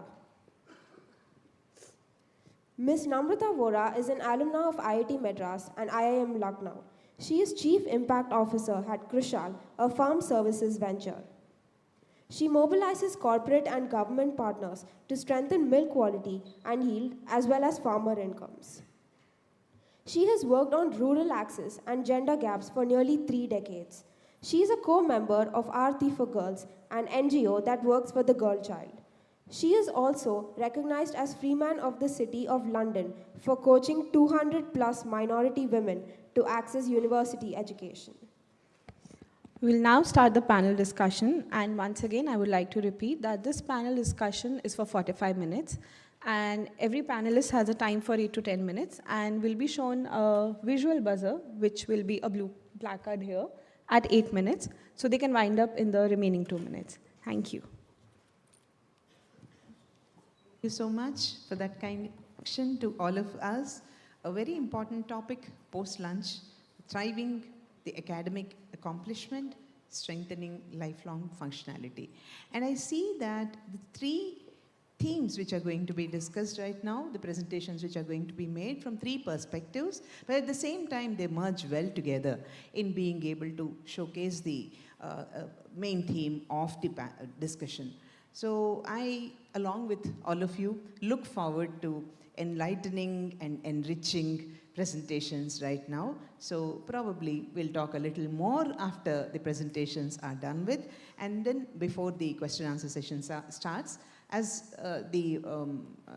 our friends have already mentioned, there is 8 minutes time to each of you, and they will remind you when you have to finish. So shall we start with the presentations? I see Dr. Geeta Mehrotra, Dr. Priyanka Srivastava, and Dr. Namrata Vora, beautiful profiles of each of them being presented. I really look forward to listening to all of you along with them. Ms. Geeta Mehrotra, over to you, please. The current landscape and emerging needs.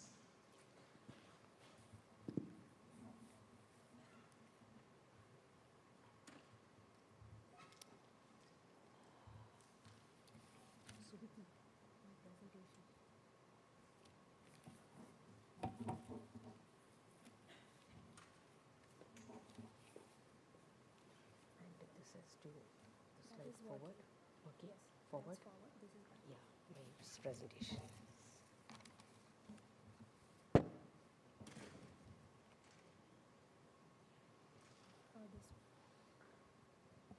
Yeah.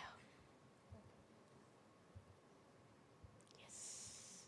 Make it more forward. Can you check once? Yeah. Good afternoon to our honorable members in the panel and to everyone present here. So I would allow a few seconds extra for me, Yukti ma'am. We want to see everyone smiling here. Did you all have lunch? Did you all have lunch? No, we didn't hear you. This is a grace time, Yukti and Suviti, please. So let's see all happy people, beautiful people here. It was indeed enlightening and enriching listening to the expertise and the insights on mental health that elevated the overall experience for everyone present in the hall. So let me begin with a quote here. Is life a journey or a race? How many of you say journey? I won't take more than 8 minutes or 10 minutes, Suviti. Life is a journey or a race? Then why do we compete all the time throughout our life in the morning? All the dignitaries who were sharing their thoughts, they all talked about why topper, and we should be proud that the toppers from several schools in India have all gathered into these institutes, and why can't I feel good? And I feel proud for what I am. If my peer is getting a better placement, so what is the hurry? I might get placed somewhere else and in a better position. So let's be happy and let's celebrate. If we celebrate success, why can't we celebrate failure? Or let's cope with the challenges that come through our way. So we should be proud to, I think all of us know, I won't get into numbers, we are not worried about the statistics. We have the world's largest young population in the world. So we should be proud of it. And that means that we have a greater scope for greater opportunity for growth. So we are the largest in contributing the most energetic population of our country and the productive population, which means there is all the more need to invest in young people's health, education, and mental well-being. Going further, let's skip that, and this also. So let's look at the, since my theme is the current landscape in higher education institutes. So let's see, there has been a paradigm shift in student enrollment. The figures are there, I don't need to go into detail. The student enrollment in engineering and technology institutes during 2018 and 20, that is pre-COVID times, was 30 to 35% in engineering institutes. And in the humanities, it was, the figures are there, I'm not going to mention that. Post-COVID, there was a tremendous decline in the figures. Engineering and technology institutes enrollment declined from 35 to 11.9, tremendous decline. And there was more inclination towards humanities. It rose from 25% to 33%. One of the factors leading to this was maybe globalization, which led to increasing interest in the parents to make their child pursue higher education in international institutes, costing us the foreign currency. That is a paradigm shift. Another factor could be that foreign students, they seek admission in our Indian institutes, and they are given a priority when it comes to choice of subjects, leaving very little scope for our students to seek admission in their desired choice of stream. So they prefer to opt for commerce or maybe humanities. So moving further, we are not going to discuss all this because it's already been discussed since morning. Why stress, fear of failure, anxiety related to placements and social media and so on. So here, next, what is the next challenge or the paradigm shift is hybrid mode of, thanks to COVID, it was a blessing and it was a curse also. So it brought in hybrid model of teaching and learning, integrating technology, which is a major challenge for our faculty because a person like me is not very tech savvy. So it is a challenge for me to relearn, unlearn, and learn again.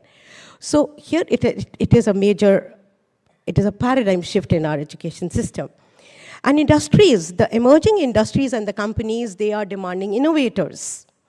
They want more skill-based young people who are skilled to face the challenges and the change in the environment. So how do we meet? How do we cope with these emerging needs, emerging challenges in our higher education system? And it is a shared responsibility. It is not just the institutes, the parents, the admin staff, the students also have to move from a fixed mindset to a growth mindset. So firstly, we need to balance the knowledge-rich curriculum with skill-based curriculum. And we need to develop the soft skills in our young people, which NEP also emphasizes, like problem solving, communication, collaboration. It was mentioned in the morning also, collaboration at every level, decision making, empathy, and so on, which will prepare our young people not only to cope or to adapt, develop positive and adaptive behavior, but also will prepare them for lifelong functionalities. Education is not just about academic accomplishments, but it prepares me for my future challenges. That's one. And advocacy at all levels meaning faculty, students, parents, community, to create a safe, healthy, happy, and conducive environment within the universities. And we need to have, as it was mentioned in the previous round of panel discussion, we need to have assessment indicators, not like, like a progress report card, but peer-to-peer assessment, or maybe self-assessment. Where do I rate myself? How is my mood today? Am I happy? My peers are happy? And so on. And so as I said, meeting the needs, emerging needs, and the paradigm shift is a joint responsibility, not one person's responsibility. We need to be happy at all times. We need to create opportunities for young people where they can express their thoughts, ideas. Apart from academics, we need to have other co-curricular activities where they can smile, where they can exhibit their inborn talents and feel proud of it, take pride. So I would like to conclude my presentation with the following words, that while mental health has become increasingly normalized topic in recent years, still we have a long way to go on a road to smash the stigmas and create a different kind of environment where we adults as well as the students, we blossom. I can see the blue card. And last line, I quote, taking care of mental health. Can you fill in the blank? taking care of mental health. What would you say? Anyone? I give you 1 second. Taking care of your mental health is an act of self-love. Very good. Excellent. Self-love, okay? So you are worthy of happiness and peace of mind. So be happy, keep smiling all the time. You have long way to go and you will achieve your goals. Thank you very much.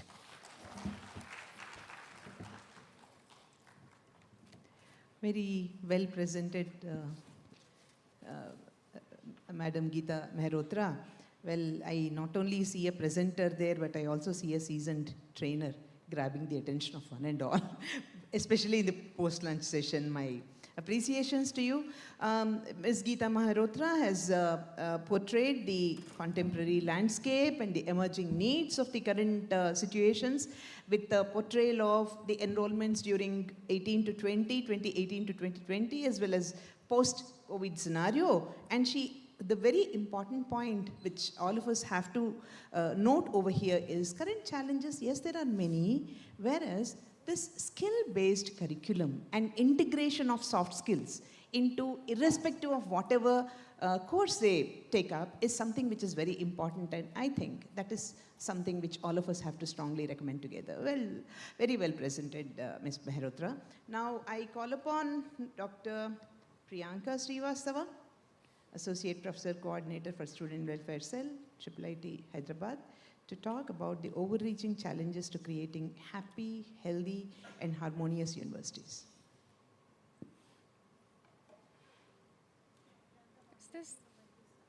Is this working?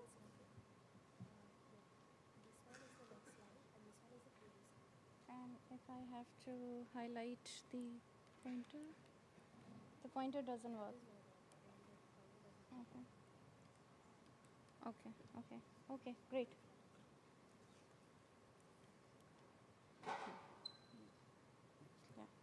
Great. Yeah, thank you very much. Thank you very much, Professor Padmaja, for the introduction. And thanks IIT Hyderabad and the Ministry of Education for hosting this, making it possible to have a dialogue about mental health at national level. Okay, so my topic is going to be looking at the university experiences. And I have been challenged to keep you awake. So I'm hoping I'm going to live up to that, okay? Okay, so let's look at, maybe you can start the time now. So university experiences are one of the unique defining experiences in individual life. And then there comes a point where some of the experiences are compromised because of the certain hurdles one goes through. And my talk is going to talk about looking at those factors that influences the individual ability to navigate those defining experiences, and then the framework that can help us, they help student also navigate those challenges by creating the space, that 3H that you see, happy, healthy, and harmonious university. So I'm going to start the presentation with the case, and then would be talking about the factors that influences student well-being. I had a statistics to show, but I think I'm going to skip the time that I have to take care of. And then we will be talking about the framework to create that H3 experience for students. And we'll also be sharing that what at IIT we are doing or succeeding to do, taking care of the framework. So let's begin with the story of Riyadh. Riyadh is 17-year-old trans woman who prefers pronoun as she, hers, herself, comes from a small town of Karnataka, joined one of the top universities to live her dream to study science. But in 3 months of admission, she started thinking about quitting the university. She explains that she's facing significant challenge in coping up with the rigor, the 2 advanced courses that has offered to us, and she has difficulty in engaging effectively in lab work, and facing problem in keep her motivated to work in research. She said that I felt like I had hit the rock bottom. I lost my sense of belonging, both to the university and to the world. I lost hope in my life. And she also shared that her experience was deeply shaped by the identity that she was experiencing, and she preferred to associate with as a transgender woman. And she struggled to connect with individuals on campus. She also said that one point in time she was feeling that she had made a worse decision of her life to join university as pursuing her dream to study science. She started feeling depressed, and she was reluctant to go out, socialize, felt numb at times, and kind of withdrawn from life. So the question that I think now it's not anymore a question for us, because since morning we have been hearing the statistics that are there for mental health. But so this is something that is prevalent, and in morning we have seen the statistics from 2014 to 2016. This is a recent study that has come out. That statistics has been looked at in 2019, Feb to September, pre-pandemic time that we are talking about, by NIMHANS and in collaboration with 30 universities, so which highlights that, this is not one case, one community, or one unique experience. The unique experience as someone from transgender community possibly experiencing as mental health challenge, or someone coming from a small town experiencing the challenge to cope up with the rigor of university or the courses offers, and therefore they are experiencing challenge. But this is 30 universities, so this is also talking about how pervasive this problem is, indicating that how 1/3 of the population of that sample they have looked at reported moderate to severe symptoms of depression. 1/4 reported moderate to severe symptoms of anxiety. 18.8% showed that they had at least felt and thought about suicide, the ideation of suicide, once in lifetime, and 12.4% ideated in past year, out of which 6.7 reported attempting once. So clearly indicating that this is not a story of Riyadh, this is not a story of one person, this is not a story of unique identity that someone is struggling. This also indicates that, my colleague Geeta has mentioned very wonderfully that education is not about academics. Education is overall holistic development and engagement with the university, with the people. You are building possibly sometimes lifelong relationship with the colleague, the peer you're interacting. Sometimes you may end up having a relationship of the 3 a.m. friends that we call it, right? So it's a kind of relationship that university experiences gives you. Now, if we look at the factors that influences someone's mental well-being, at the individual level, it has been highlighted academic stress related to the academic pressure they experience, the career uncertainty and anxiety, and post-pandemic, this is only looming. So that's something that we need to be thinking about. Unhealthy coping strategy that generally at the individual level we can look at it. At social level, peer pressure is one of the important aspects that has been looked at. And if we go back and look at the Riyadh story, it does highlight that how inclusivity, the lack of inclusivity, lack of diversity, lack of feeling that being treated fairly leads to social isolation, loneliness. And then, though we are talking that the social stigma associated with mental health is reduced. But if we look at it, still it's very prevalent, and we still have a long way to go to when it comes to mental health and stigma associated to it. But one of the very important things that I think we have to look at is from the systemic change that we need to bring. And I think this is the forum that I'm utilizing to request Ministry of Education to also look into these things primarily, is where I'm already done, okay?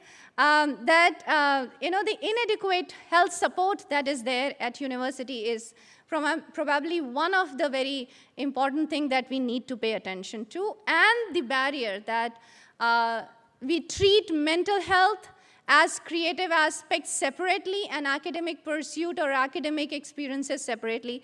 We have to integrate this. We have to bring mental health on par with academic experience, and we have to integrate mental health to the part of academic experience. So what is that we should be doing? I think I will skip the framework that I plan to talk about, but rather would highlight that what we at IIIT is doing.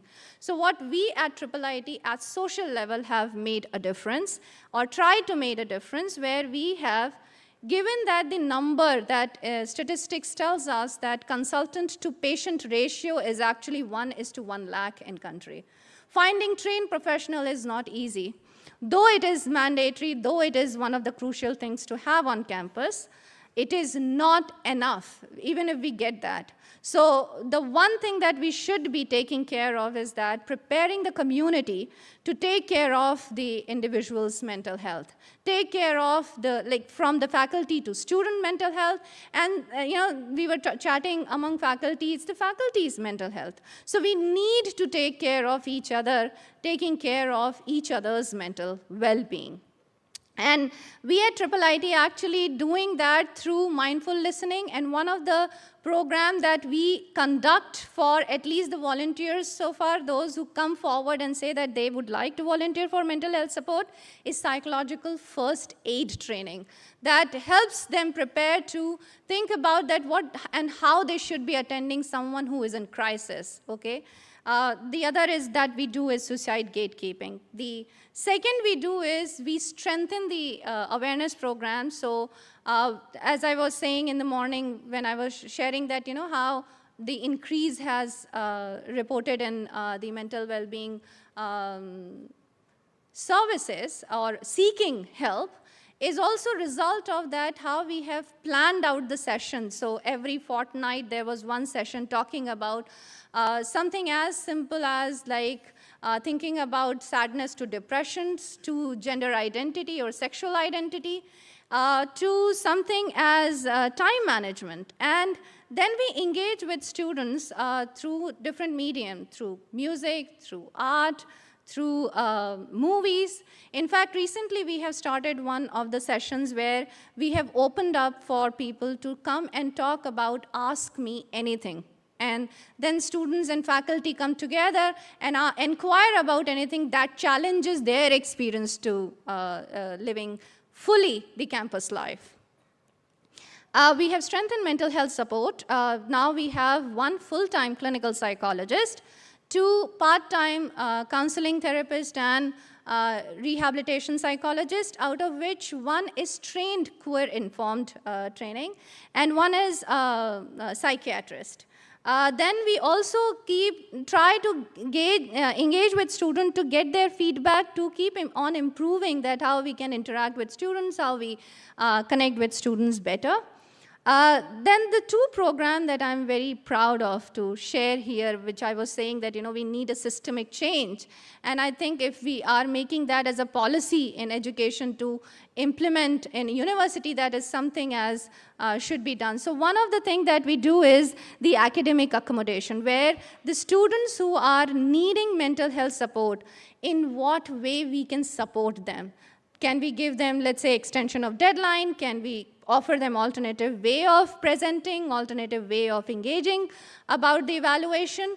And if that is helping them without compromising on the rigor of the course, without compromising the rigor of the program. So that's one thing that we do. We have been doing, and I think we have been successful in doing so.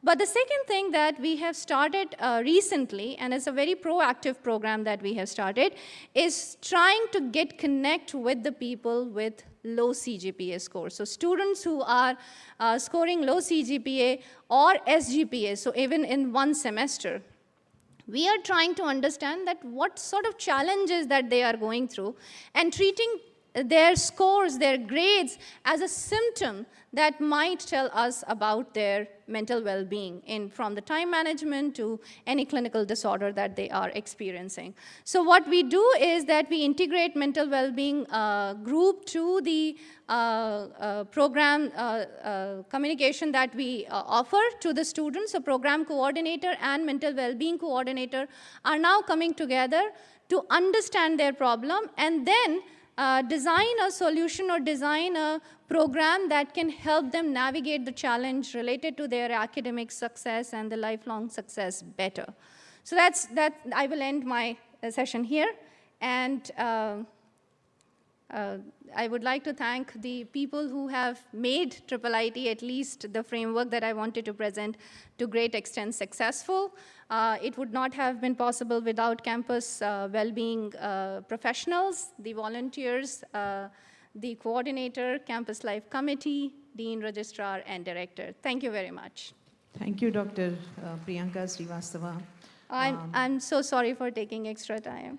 Yeah, that's, I think, Sorry. sometimes it overshoots. You've talked about the journey of academics and the smooth navigation of the students through this journey, and the case study which you started with, from there moving on towards the realities of the students and the mental health of the students, and very important aspects such as inclusivity, which not everyone would really talk so much about, and while it is a reality. And the practical interventions that you have already been implementing out there, and the emphasis upon systemic change. I think you have covered very important aspects throughout your presentation, and it was a very interesting, and in fact your interventions have been very impressive and very highly appreciated. So I now call upon Dr. Narmata Vora, Chief Impact Officer, Krushal, to please talk about your program and practices for advocacy and awareness. Thank you very much. So yeah, just to start off, really happy to be here. I grew up in Hyderabad, so this is my place. Super happy to be here. Okay, so I'm going to talk a little bit about the program we offer. So my colleague Sridhar is right here. So both of us are alum of IIT Madras. We went on to do different things in life, but we've now gone back, and among other things, we offer a course at IIT Madras called Happiness, Habits and Success. So it's a graded elective course, and I'll quickly tell you what we do in it. Okay, so we essentially provide a structure for the advocacy and awareness of the various things that I'll talk about. So this is the course we offer. What we do there is we essentially address a whole bunch of issues that are already there, and we want to nip it in the bud. We want to give the students techniques to cope with these things. Because we have been through the JEE, we know how difficult it is, really hard work to get in. And then once you get in, you see everybody else is like you. And suddenly you're not the topper of your class. So these lead to a bunch of issues which we think we should address before they lead to something serious. So this is what we do. We provide space to debate and discuss. So we have a big class, and there's a lot of interaction. And I'll tell you, when I tell you what we do very quickly, you'll see what I mean. But it provides a platform for people to speak up, which really, really helps. We equip students with techniques to cope, and it is a hugely popular course. So for instance, next semester, we have 1,700 students wanting to take the course. Unfortunately, we can only accommodate 600 students. So yeah, we have to turn people away. Okay, so quickly tell you what it is. It is a semester-long course of 8 modules. Each module is about 2.5 hours long. The first module is happiness and success. So what follows what? Are you going to be happy once you are successful? The answer is no, because success keeps changing. What you define as success keeps changing. So then we make people talk, and then they say, yeah, actually, if I'm happy, I'm more likely to be successful. So you just flip that. So that's the first module. Huge amount of discussion among the students, really, really awesome. The next is, basically we say, look, now that you established that if you're happy, you're going to be more successful, what do you do? The answer is you can train yourself to be happy, right? So how do you do that? That's what we do in the rest of the course. So first thing is we examine the river of our life, where we talk about what has my life been like. So I illustrate my life and say, look, this is where I had hurdles. I was performing at peak here I wasn't. I held myself back because I limited what I could do myself. I had these limiting beliefs. So we do that, and then we ask the students to do the same. And that really makes them very self-aware. And once you're self-aware, you can start addressing whatever the issues are. So then we also do a session on meditation, which is really helpful. A lot of students really like it. Not everybody does, but it's essentially rewiring your brain. So it's an excellent habit, so we promote that. And then the next module is about anger and anxiety. These are negative emotions. 100% we're all going to face them. So the question is, how do you deal with it? So we give them techniques to cope with it, and it really helps. And I say it really helps because I am in the IIT Madras Entrepreneurs Group, because I'm an entrepreneur essentially. So when I go to these meets, and similarly I went to the Pan IIT Conclave in Amsterdam. Sridhar is the IIT Madras alum secretary worldwide. So we've run into alum, and what we find often is people come and say, ma'am, I took this course, and that's something I really remember, it really helped me, and that really, really is fulfilling. So the next part is habits, because if you have good habits, and if you can get rid of bad habits, that's excellent. It's going to make you a happier person. So we help them develop a framework, leaning heavily on the Atomic Habits written by James Clear, and tell them how can you change your habits to get, if you want to inculcate a better habit or get rid of a bad habit, how do you do it? And again, everything has practical modules. The students do it themselves, come back and talk about it, etc. So that's really, listening to each other also helps a lot. Then we talk about the circadian rhythm, because what you find is people often stay late, especially with phone. Everybody is scrolling till 4 a.m. and then everybody will stand up and say, yes, ma'am, I don't sleep till 4 a.m., right? Now that's obviously going to impact the fact that you're not going to have breakfast, you will miss the first session, and you do this continually, it is going to start impacting everything, including your academics. And then you start getting stressed. So the best thing, please sleep on time. Sleep hygiene is important. What you eat is important, but when you eat matters as well. So we show this. The other thing we do is we build in a lot of connections. So part of the assignment will be go and talk to your grandmother. And then they often come back and say, my grandmother was so happy because I asked her, what do you do? And she said, yeah, I sleep on time, I wake up on time. So whatever you are telling us in class is what they're doing, and which all of us know. But for the students, it's like, wow, my grandmother's cool, right? So we try and do that as well. Then, yes, like I mentioned, sleep, and we also talk about exercise, how it impacts your brain. So we promote that. We do a lot of self-reflection, discussion, and give them techniques to do more. And this is my favorite, failure.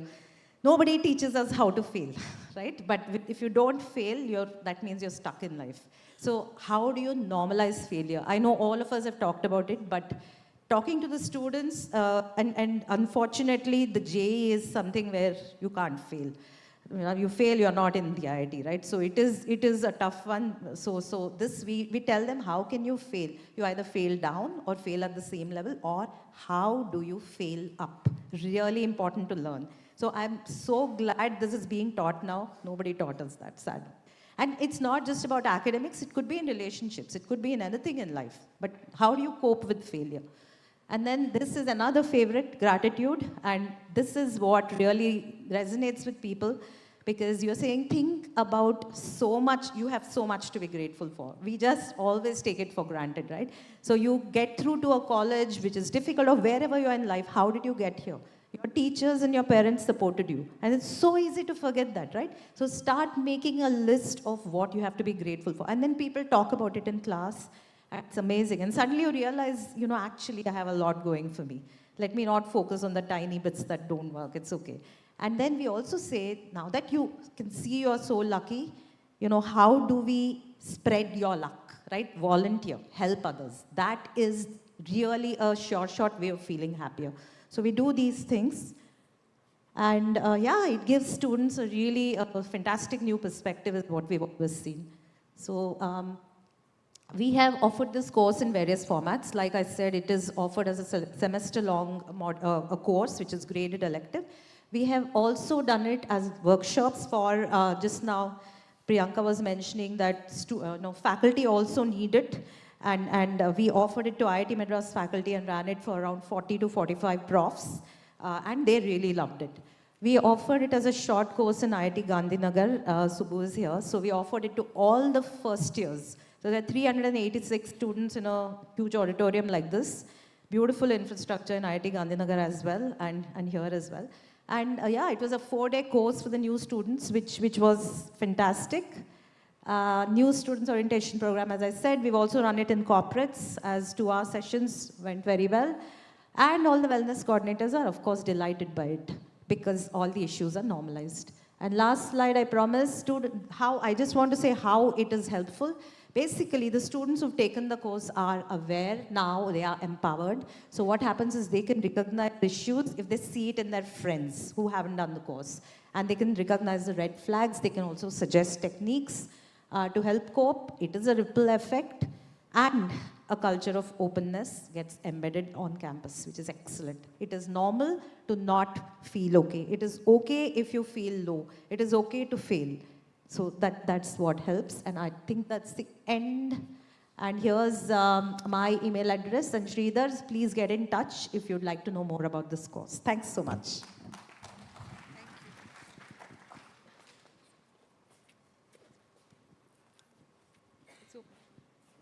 Thank you, Dr. Namrata. The program and practices for advocacy and awareness. Well, a course designed specifically for this is very interesting. With involvement of students and that being pretty high, and a course in high demand is something which is very happy to hear. I feel very happy as an academician, as someone who has worked with DSW, Dean Student Welfare's office for 10 years, for 6 years almost. It's really, really very good to hear.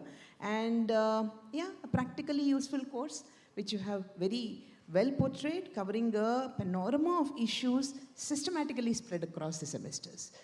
Yeah, I agree with you. In order to understand the value of success, you should also understand the value of failure. So I totally agree with you, equally important. Both of them are equally important. And as you rightly pointed out towards the end, the importance of awareness. It's a mantra which we counseling psychologists know pretty well. I think every counseling psychologist over here agrees with this mantra of awareness. So very well presented. In fact, the 3 presentations give a convergence of these 2 topics of the theme today, the 2 phases of the theme today, which actually are together. Academic accomplishment, lifelong functionality. Well, should they go together? Are they along with each other, or are they against each other? A million-dollar question which many people keep talking about, especially those who consider themselves very practical enough. However, we did see a convergence in the presentations. All of us agree that there is a long road ahead in our journey towards this improved and enhanced well-being and mental health. In fact, we started with an overview of the current landscape and the new and emerging needs, and we moved on to the real-time case experience and how mental health issues can be addressed involving the students by practically helping them in utilizing the programs that we can organize, something which is very viable, feasible, not really impossible, and a course which is reachable and makes students feel involved. I think from 3 angles we have talked about the current theme today in this discussion. Priyanka has given me certain questions. Would you like me to go ahead with the questions, Priyanka? Do we have enough time? Priyanka is Yukti. Sorry? Yukti. I'm sorry. I'm so sorry. Okay. I'm so sorry. Yes, ma'am. So we have compiled a few questions as per the session. So, ma'am, we can ask, and any 3 of the panelists can choose to answer. Yeah, I would read out some of these questions. Any of you, very quickly and briefly, you could answer these. How to work around with judgments based on disabilities or incompetencies?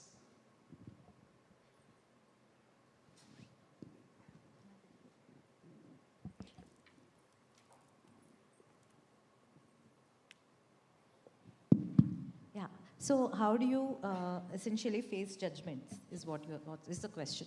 So I think some disabilities and inadequacies are obvious and some are not.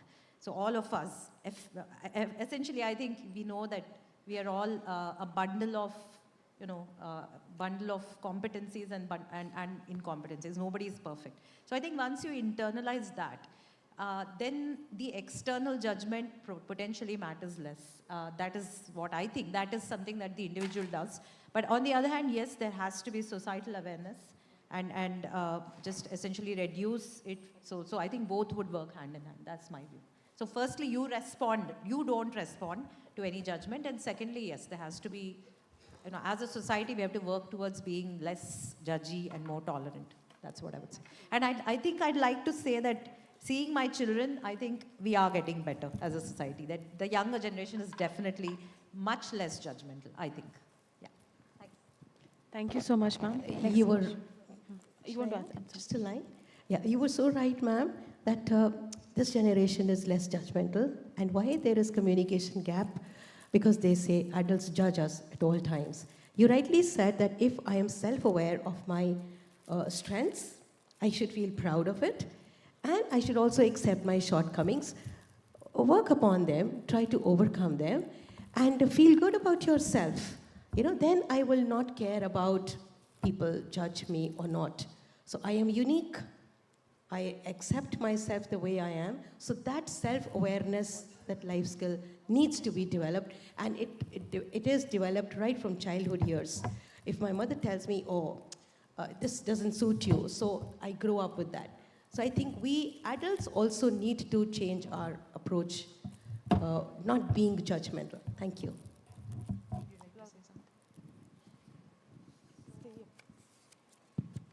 Yeah, I agree with both of you. In fact, we belong to our Indian psyche believes that brightness and darkness coexist.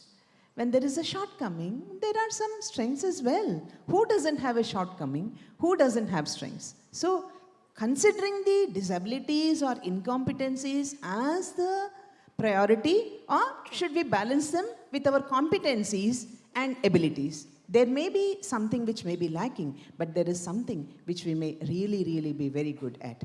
So the next question is, how to train faculty to assess the students in a realistic way? So yeah, this is something that we have started engaging with faculty in IIIT recently, where we have brought faculty together to train them to understand, first of all, the challenges students go through, and then what are the telltale signs that you can look at it, that you can think about that the student is not doing well. One of the telltale signs you can look at also is that whether if the student has been attending classes and if all of a sudden there is a drop in attendance, maybe you would, instead of thinking as a disciplinary or laziness or motivation, maybe you can think of it as also something related to the challenge that the particular individual is undergoing. And maybe you would like to strike a dialogue about it. So that's one thing. The second is also a lot happens at the language level. How you approach your student actually either makes it or break the relationship between you and the student. So that's something also we have spoken a lot about during these sessions. So I think, that's precisely is the thing where faculty also have to come on board to understand that how we should be addressing this.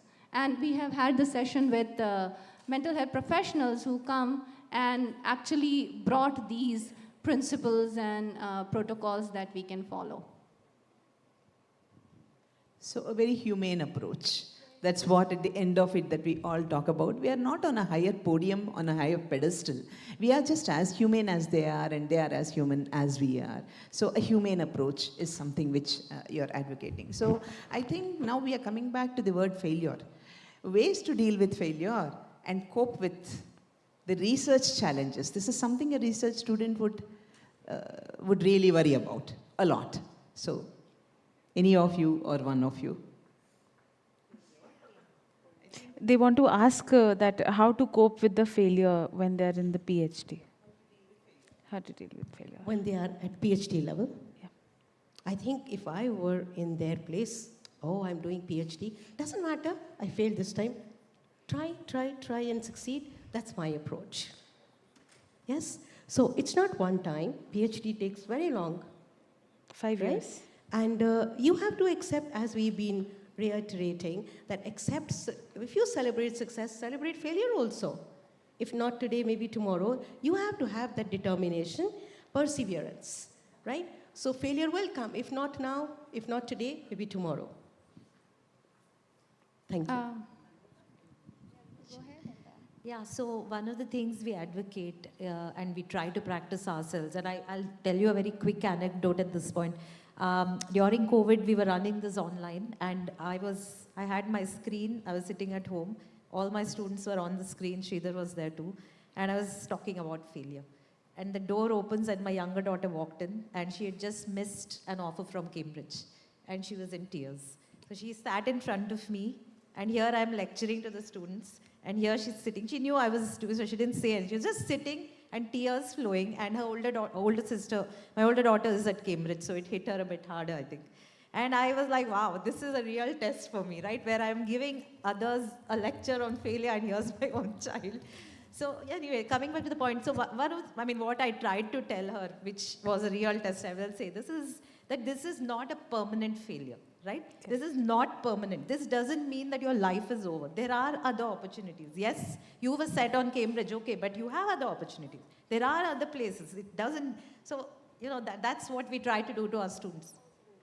Yes. Essentially. So one of the things that I do with my student when our paper gets rejected, basically, failure is somehow the way the training has been done to us is that failure is always associated with the person. So it's more of the personality, more of that the individual has failed than the problem that has not worked out, and it's a setback, and you may just process that and you have another chance. So you don't look when the failure happens as something as a problem to work upon, rather than you fail. So I think then the tone needs to be different here, that how you focus on failure is one thing that is important. The other, which is very important, is how to process that. Can we then now look at it as a problem, look at it where the lacunae, the limitation, the problem that has been highlighted. And majority of the time in research, one of the things that students come across is particularly with the research program that I'm talking about, looks at the paper rejection, things are getting delayed, my PhD degree is getting delayed, how can I process? So can I now look at that as why, what, and how that has happened, that I can work together with my faculty, with my advisor, with my collaborator, peers, and twist that to see that something new is emerging. So one of the things that I used to do with my student is, success is one thing to talk about failure. Look at what are the problems that you have worked or how you have approached that did not work so that we can talk about it. Or when the paper gets rejected, what and how the reviewer has said about your work. What are the good points that we can take from there? What are the things that make sense to us and we can work further? So these are the things I think is very important. Stop treating failure as an individual. Treat failure as a problem. Yeah, thank you. So I think what at the end of it we understand is normalization. Failure is not abnormal. Failure is just as normal as success. They can be balanced. Interestingly, after COVID, like some of you have been mentioning, the number of cases that we had in our university with the counseling unit have outnumbered the number of cases that we had online or through telephone or whatsoever, even during COVID. After reopening, it was like so much of transition which they have been facing, and a lot of them have been asking, will I be back to normal? Will I be able to succeed? Well, they did prove to themselves that they all succeeded pretty well. Yeah, thank you so much, Yukti, for this opportunity given to me. Thank you all the presenters. Thank you so much, Padmaja ma'am, Priyanka ma'am, Namrata ma'am, and Geeta ma'am. Just a small token, I would request our Dean students, Dr. Venkat Subhaya, to kindly come up and felicitate Padmaja ma'am first.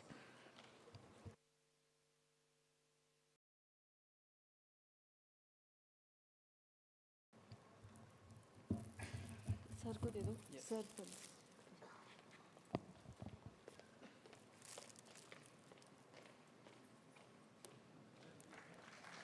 Thank you so much, ma'am, for moderating it so well.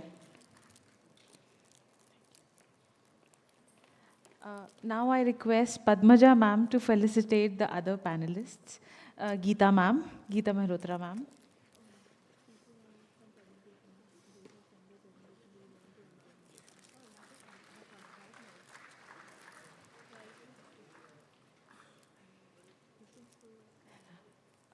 Priyanka Srivastav ma'am.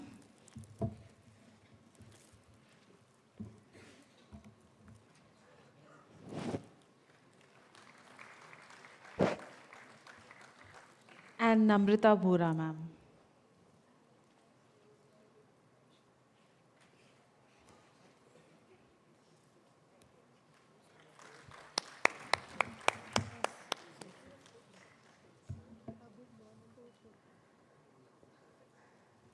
Thank you so much. Also, there's an issue coming that the screen is pretty bright. So we can't reduce it. Our technicians are telling us that we can't reduce it. If it is a lot of problematic, we request you to shift few seats back. That's the only solution. And thank you so much. Thank you so much.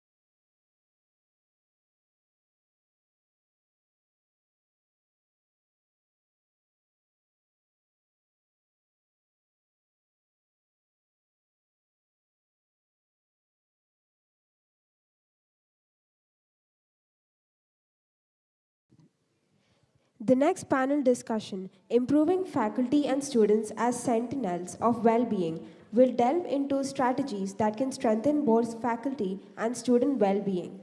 Through this, we will explore how a supportive faculty can enhance student mental health. Please welcome our moderator and panelists. Our moderator for this panel discussion will be Dr. Nishant Goyal, Professor of Psychiatry, CIP Ranchi. The panelists are Dr. Mahati, Professor, Department of Liberal Arts, IIT Hyderabad, Dr. Shantanu Mishra, Professor, IIT Kanpur, and Dr. Jitendra Nagpal, Senior Psychiatrist and Program Director, Expressions India. Our moderator, Dr. Nishant Goyal, is a Professor of Psychiatry. Currently, he is acting as in charge Center for Child and Adolescent Psychiatry, FMRI Center, and Center for Cognitive Neurosciences, and in charge academics. He is currently affiliated with the Central Institute of Psychiatry, Ranchi, India, and is also a program coordinator, CIP Digital Academy. He holds the position of General Secretary and the founder member, Neuromodulation Society of India. He was a past editor in Eastern Journal of Psychiatry and an associate editor with Journal of Child and Adolescent Mental Health. He has around 100 plus publications and 30 plus awards and fellowships to his name. Let's move on to our panelists. We first have Dr. Mahati Chittam. Dr. Mahati Chittam works as a professor of health and medical psychology at the Department of Liberal Arts in IIT Hyderabad. Her main areas of work are in chronic disease management and health behavioral change. She is also a trained therapist with expertise in grief and bereavement counseling. Of relevance to this conclave, Professor Chittam conducts research and workshops on self-care with a focus on mid to senior level professionals. Next, we have Dr. Shantanu Mishra. Dr. Shantanu Mishra is a full professor of geophysics in the Department of Earth Sciences at IIT Kanpur. Since the last 2 years, he is serving as the head of the Institute Counseling Service at IIT Kanpur. He has held positions as faculty and senior scientist at ETH Zurich, Switzerland, and GNS Science, New Zealand. Dr. Shantanu's academic contributions have earned him several prestigious awards and recognitions, including the INSA Young Scientist Award, the Swarna Jayanti Fellowship from the Department of Science and Technology, and a Fellow of the Swiss National Fund.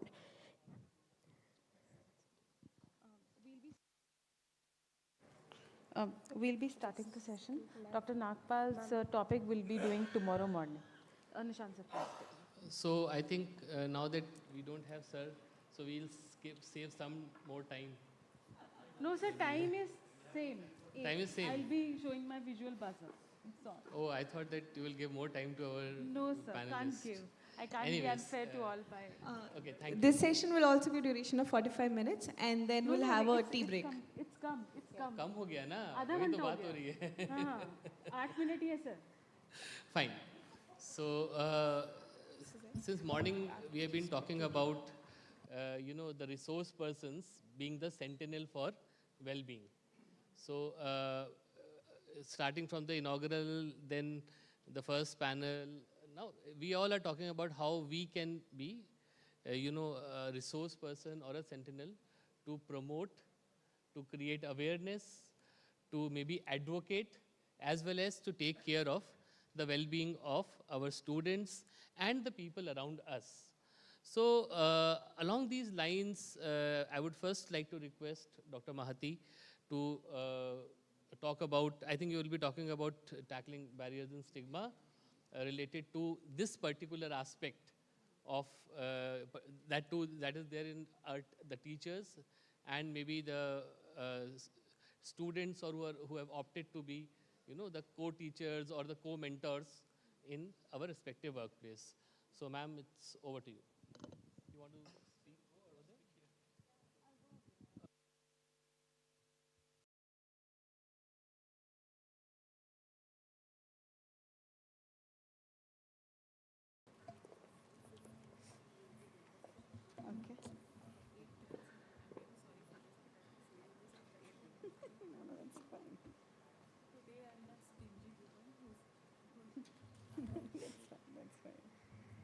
Yeah, and this is the usual, right? Yes.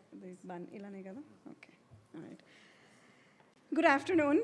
8 minutes is what I've got. And fortunately, a lot of what I'm going to be talking about has been covered by most of the speakers. So my job is really very refined or very clearly cut out. What I'm going to do is I'll quickly brief you about what are some of the common issues students and faculty might encounter and how these expectations can lead to certain kinds of negative outcomes for these individuals. I really appreciate the fact that many of the talks ahead of this have been more systemic, much grander. They're programs that have been run or groups that have been formed over a period of time.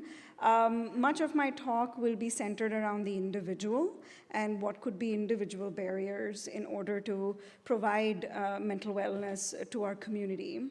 So what I've written on the screen over there is just so that your eyes don't keep looking at me, I guess, in a way.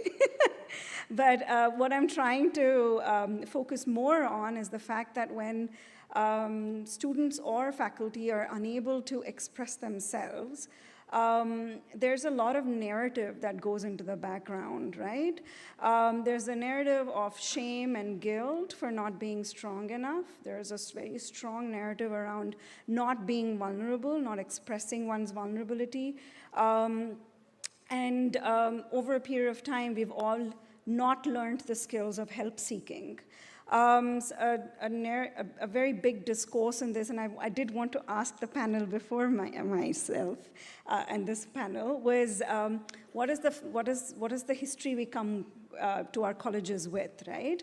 Our family, our culture, all of these kind of play a very big role. So there is a personal life element to it that I think we really need to kind of appreciate. We all come from that, right? I think especially a lot of you are faculty, I can see over here. I think we're not allowed to make mistakes any longer, right? And we're not allowed to be describing any job dissatisfaction because, you know, we're supposed to be givers of care and attention and love and all of this stuff. So I think becoming vulnerable and choosing vulnerability is not something that we've been really well trained towards. And they all come because of these very difficult expectations that are being placed on us. But if given that context, if we look at it from a student's perspective, what are the barriers what are the issues that they tend to experience? This is based on some research, because I can't not do some research on a topic like this, but also just by virtue of being in the educational system for a very long time. One thing that, you know, keeps coming up a lot is that a lot of times the students are worried about what their professor will think of them. It's a very strange relationship that students and professors share, right? It's very tight. And it's like a strange mother-child, father-child kind of a relationship. So I think that there's a lot of, you know, what, not log kya kahenge, but mere professor kya kahenge, right? So there's a lot of that. There's a lot of fear of repercussions. What is this going to do about my grades? So I don't hear a lot of students speaking up. I don't hear a lot of students challenging me. More so from once you cross the BTech or the undergrad barrier, I've noticed postgrad and onwards, many times students don't speak up, they don't negate or challenge. And many times students also feel that maybe my faculty doesn't want to know. Maybe I need to just do the tutor or the mentorship the way that they've prescribed, right? So they don't feel that maybe the professor wants to understand their context, their background, and so they don't tend to share their feelings. So this is just something that we've found over a period of time talking to students, but also that some of it is what the research is also pointing towards. So what do we do in terms of supporting students? There are a whole bunch of things I've written up over there. They're all very idealistic. I don't know how realistic and practical they can be, but it's also good to have some ideals in life, I guess. But the one that, you know, we advocate for, at least within our Department of Liberal Arts, and, you know, we tend to believe that, you know, through these conversations, we can continue the dialogue. It doesn't always have to be formal structures. There can be informal ways of doing this. One is talking to students with respect and concern. I think I'm just going to use the IIT Hyderabad, you know, our department as an example, because it's so close for me to remember. You know, the liberal arts department, we have a lot of students attending our classes. I know that they're also mandated to, because 10% of the credits come from our department, but we also have a lot of students attending our courses. It's, I think, a lot to do also with the fact that most of our faculty are very, very easy to talk to. We are very respectful, and we genuinely express concern. Many of our course content is actually quite individualized. That means we request students to really look within, and that automatically allows to support students, at least that's what our department feels. It's also really important, one bit that I've noticed can really help is if you can really communicate the limits of your ability to your student. And many times professors who actually say, oh no, I think I got that wrong. Oh yeah, I don't know about this. Oh, you're better than me than I thought I would be. These kind of things are really very, very important to invite a dialogue with students. Also just saying, no, I'm sorry, I just don't have the time, you know, for this. I don't know how many of us actually say that openly to our students. I'm sorry, I just don't have the time for a supervisory hour with you any longer, right? I'm going to make the time, but I don't have it right now. So saying that no, saying that I can't is something that I know that is very important for students to listen to and hear. Another one that I've noticed PhD students requesting as support was if the professor could give them options rather than decisions. This is also something by virtue of working in health and medical psychology. I hear patients say, why does the doctor give me a prescription? Why can't the doctor tell me, oh, these are your options? You know, which one do you prefer, right? So presenting options and recommendations about how they can tackle a certain query, a problem, whatever it is, that usually makes a difference. So typically if there are 4 or 5 journals, a simple example, let them pick out which journal of these 4 or 5 they want to give a shot to. If it's Lancet, it's Lancet. It's okay, you know, let them give it a shot. So these are the kind of ways I suppose supporting students really helps.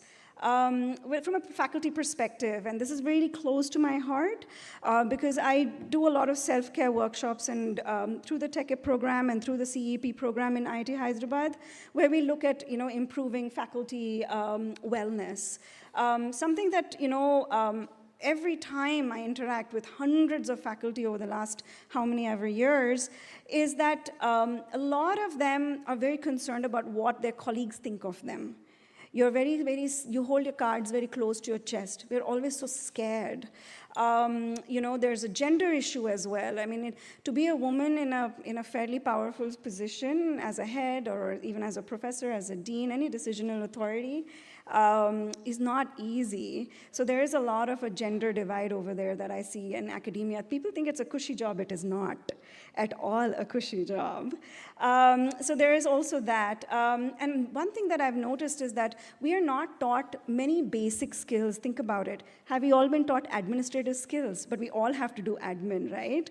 I mean, I cannot imagine the number of papers I have to sign on when I apply for any kind of grant. Similarly, the same thing with compassion and self-care skills. I don't think that a lot of us are even taught that basic skill of how to talk to each other, how to show compassion, how to take care of ourselves. So something that we've worked intermittently on, I mean, I think also faculty are a harder group to reach. You know, students are far more willing and open for these kind of conversations, and I'm sorry, I will run out by just a minute. One is that all the stuff that you see on your left-hand side are all important things. I had at one point had a conversation with Sunshine as well that, you know, if we have a mentor or buddy program for the students, can we have a buddy program for the faculty as well, right? And that is a conversation we're currently having with admin. To look into, you know, how can we help more senior faculty support a younger faculty. You know, why? Because in the UK, at least I know the UK programs because my pedigree is from there, you have a line manager, so you have an assistant professor who's got a senior associate or a professor who has regular meetings with them, just to explore and understand where they are at with their career, but also just generally having a conversation. So a buddy program like that might be pretty beneficial even in India. Another thing that, you know, I have worked intermittently on, and I know that my other colleague Ganesh has worked a lot in this space, is how do we communicate and train for empathy? Just 3 skills are really important. So when you go back to your colleges, if you can do your reading around it, or you can just get yourself a little trained and then train other faculty, active listening, observing, and asking questions. Asking questions like, how is your day, is much better than, was your day good? So simple things like that really make a big difference. But the one that I would like you to quickly focus on is to think really seriously about self-care skills, right? A really big way to overcome barriers and stigma is to look inward, actually. A lot of stigma is in internalized dialogue. And that was the second part about the last panel I was going to kind of ask is, how are each of these programs really talking about the negative self-talk we all engage in? You know, when you get a desk reject from a journal, the first thing is, what have I done wrong? Right? Not what has the journal done wrong. And I will tell you that most of our papers get rejected because of micro-racism, but we never talk about it, we never admit it, we don't challenge it, right? So it's really important to first challenge your own negative self-talk so that then you learn the act of challenging others, post-colonial, you know, negative, you know, landslides. Slowing down, I know it's very idealistic. It's not easy to slow down, and if Professor Padmaja over here knows me from many, many years, and she'll vouch that I've never slowed down. But I learned the art of slowing down about 4 or 5 years ago. Life forced me to slow down, so I did. But slowing down is an art, and I wish I had slowed down in my 20s. I think I would have had a lot more fun in my life if I did that. Being physically active, I don't see many faculty who are physically active. Inter-IIT sports, so few faculty get represented. Being able to exercise is a fantastic shortcut to our well-being. It releases all the right hormones, and I'm not saying it only because I'm a health psychologist, but it's something that I think it's really important, and you should go back to your colleges and ask those questions. How do we get our faculty to move a bit more? Breathing and body work is something, another thing that we advocate for. It's important, I feel, that you just kind of do some breathing. Like box breathing is a very simple technique for nervous system regulation. What does that really mean is that we feel so much of stress throughout our lives. There's a student who doesn't listen to us. There's another one who's constantly flunking their exams. You're concerned about, what's going on at home because we can't exactly say no to our personal life just because we're at work. There's so much stress that we take on, especially like just by looking at the audience over here. We're all in our 40s and our 50s. It's like the hardest time of life hits you when you're in your 40s and your 50s. And so if we could learn to breathe, just go, through the day, it really does make a difference. And I'll end on this small little anecdote, yeah? I taught my little 5-year-old kid to breathe, okay? Because she gets very nervous very quickly, and she gets angry as well. So I had to teach her how to breathe. I'd be like, her name is Akira, so I'd be like, Akira, can we just take a pause and breathe? Let's just do the take 5, it's called. So you breathe in, you breathe out, you breathe in, you breathe out. So what happens is you're also touching yourself. So you're giving yourself that sense of safety, and you're regulating your breath, so that automatically reduces cortisol levels. And then one day, her friend came, and Akira got angry again. And I said, Akira, let's stop and let's start breathing. And I said that in front of her friend. And her friend came to me very seriously, this little 5-year-old kid, and said, Auntie, what, Akira doesn't know how to breathe? And she genuinely believed it. So yeah, and then I smiled and I said, maybe she knows how to breathe, but maybe not the right way. So yeah, we all know how to breathe. We just need to learn how to make breath work for us, right? And not the other way around. So just some ideas I've thrown out over there. Take it or leave it. And if you have any questions, for sure, you should be asking later. Thank you. Thank you, Dr. Mahadi. You can take a seat. So I now request Dr. Shantanu to please share his thoughts, particularly on how faculty mental health initiatives connect with improved outcome in their students. So sir will be talking more about the practical applications and his experiences about this particular topic. Over to you, Dr. Shantanu. Thank you.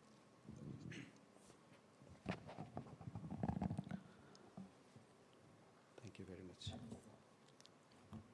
Hello, good afternoon. And thank you, IIT Hyderabad, for organizing this. And also thanks to Ministry of Education for inviting. So the entire panel that was going on since the morning, I'm the only one who is representing you all, in the sense that I'm neither a psychologist nor a psychiatrist. I'm a teacher like you, and I feel for students, their mental health and their well-being. So that's my kind of introduction that you can have. For Yukti, I know I'm wearing a red colored shirt today. So the blue card that you told you'll be showing, I cannot see because I'm a colorblind. So as I said that I'll be talking on some practical aspects. I'll not use the terms that we use, that we are hearing, these difficult terms. They are very important, I'm not denying them. But we undergo through a lot of conflicts. Last night, I was preparing preparing questions for mid-sem exam. It is coming, you know that you all have to prepare, but I know things can come, so I was a little worried about it, and I started working on it. And of course, as a teacher, I prepare hard questions. I want to test my students, okay? And the students will be struggling with these questions. They will feel sad, they may cry, they may write hard WhatsApp texts or emails to me. And as a teacher, I enjoy this because I know this is what my job is. In contrary, after maybe 2-3 days after I reach back to IIT Kanpur, as the head counseling service, I have to send an email. I generally send it to all students before any exam that, hey, this is just an exam, don't worry, accept your failures. You see the conflict? And this conflict goes on each and every day in the classroom.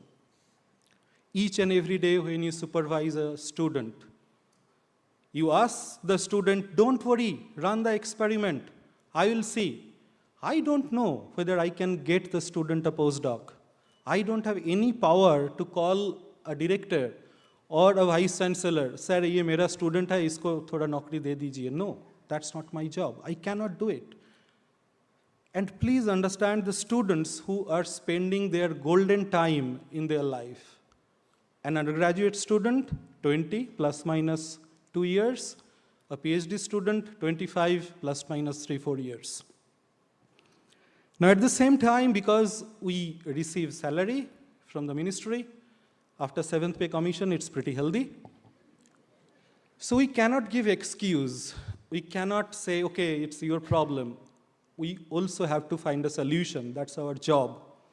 And the solution becomes easier for the teachers because we are on the other side and we must tell ourselves a professional, because the students whom we are teaching, whom we are training, they are experiencing a learning curve. If we go into that mode, then it's very easy. Our aim is, yes, we start from here, end there. Of course, that's a positive axis, but it's not an exponential line or it's not a straight line. There should be ups and downs. So this failing in the exam, giving hard questions, don't feel guilty. I give hard questions and I want students to cry because this is their training, okay? That's very, very important. And it is also very important that this is the time in the university, you create an environment in your classroom, in your laboratory, and if you're an administrator, in your area, that create an environment where students are allowed to do mistakes. Don't always judge them. Your PhD student, you know from other students, there is always a student in the group, he'll try to be very close to you. Sir, mujhe pata hai, wo na udhar gaye the kal ek ladki ke saath. Okay, and then you are worried. Are, he's in a relationship, so he will not come to my lab, he will not run experiments, he will give excuses. Don't do that. They are adults, okay? They have their own life, and let them lead their life. At the very beginning, you set the rule. You're doing a job here, you're doing a PhD, you work here, this is your time, this is what I want, set a deadline, and if the student doesn't meet it, it's okay. We also not always can meet the deadline, okay? We always get reminder emails. I got 2 reminder emails that I did not fulfill, okay, this morning.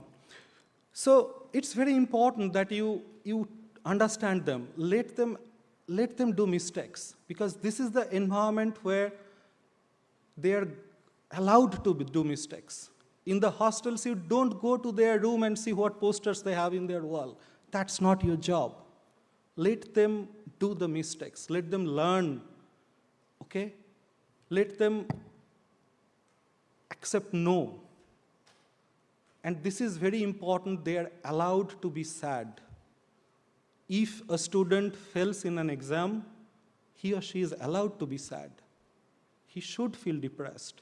If a student is a relationship problem going on, he had a breakup, let him suffer through this.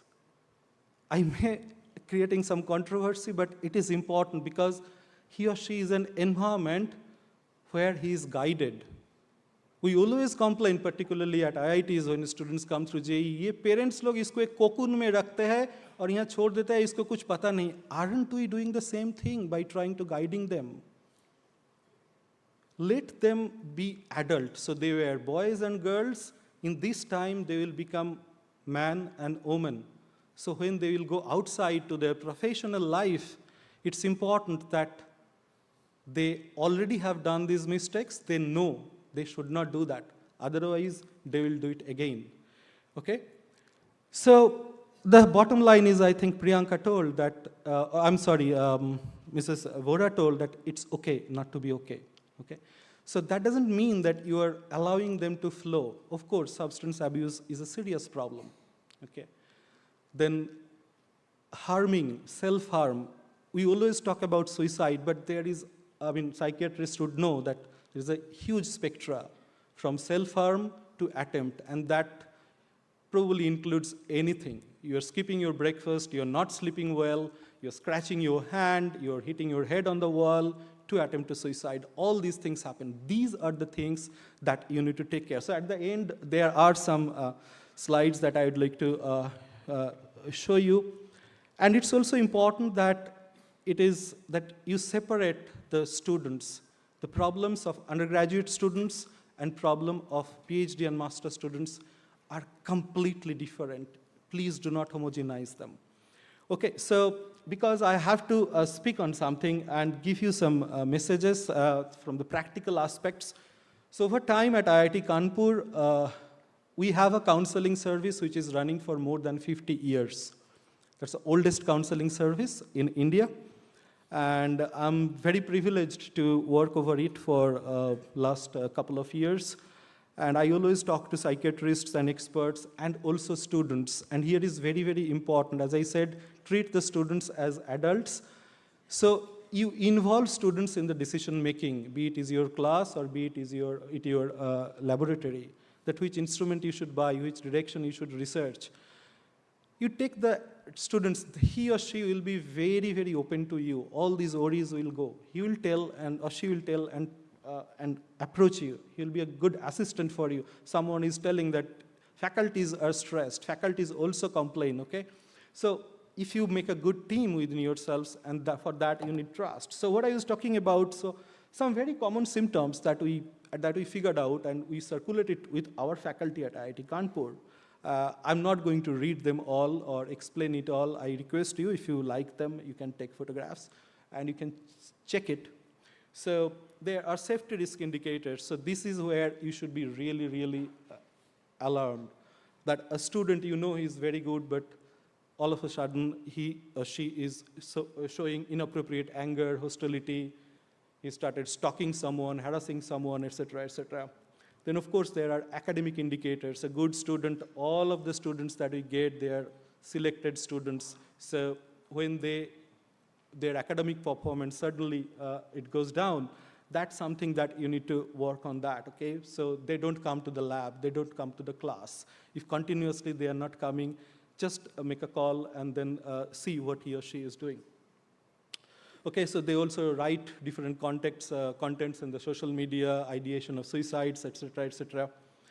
Then, of course, there are some physical indicators. So hygienity, they don't maintain. They don't cut their hairs. Then they don't sleep, or you see always them tired, and so on. Of course, they slowly get into intoxication. You can smell alcohol if you go closer to them, and they also start doing self-harm. And then there are some psychological indicators that all the psychologists and psychiatrists who are here, they talked about it. And I think that's something that is actually also in our poster. So that's more or less we provide our faculty members as kind of a community training.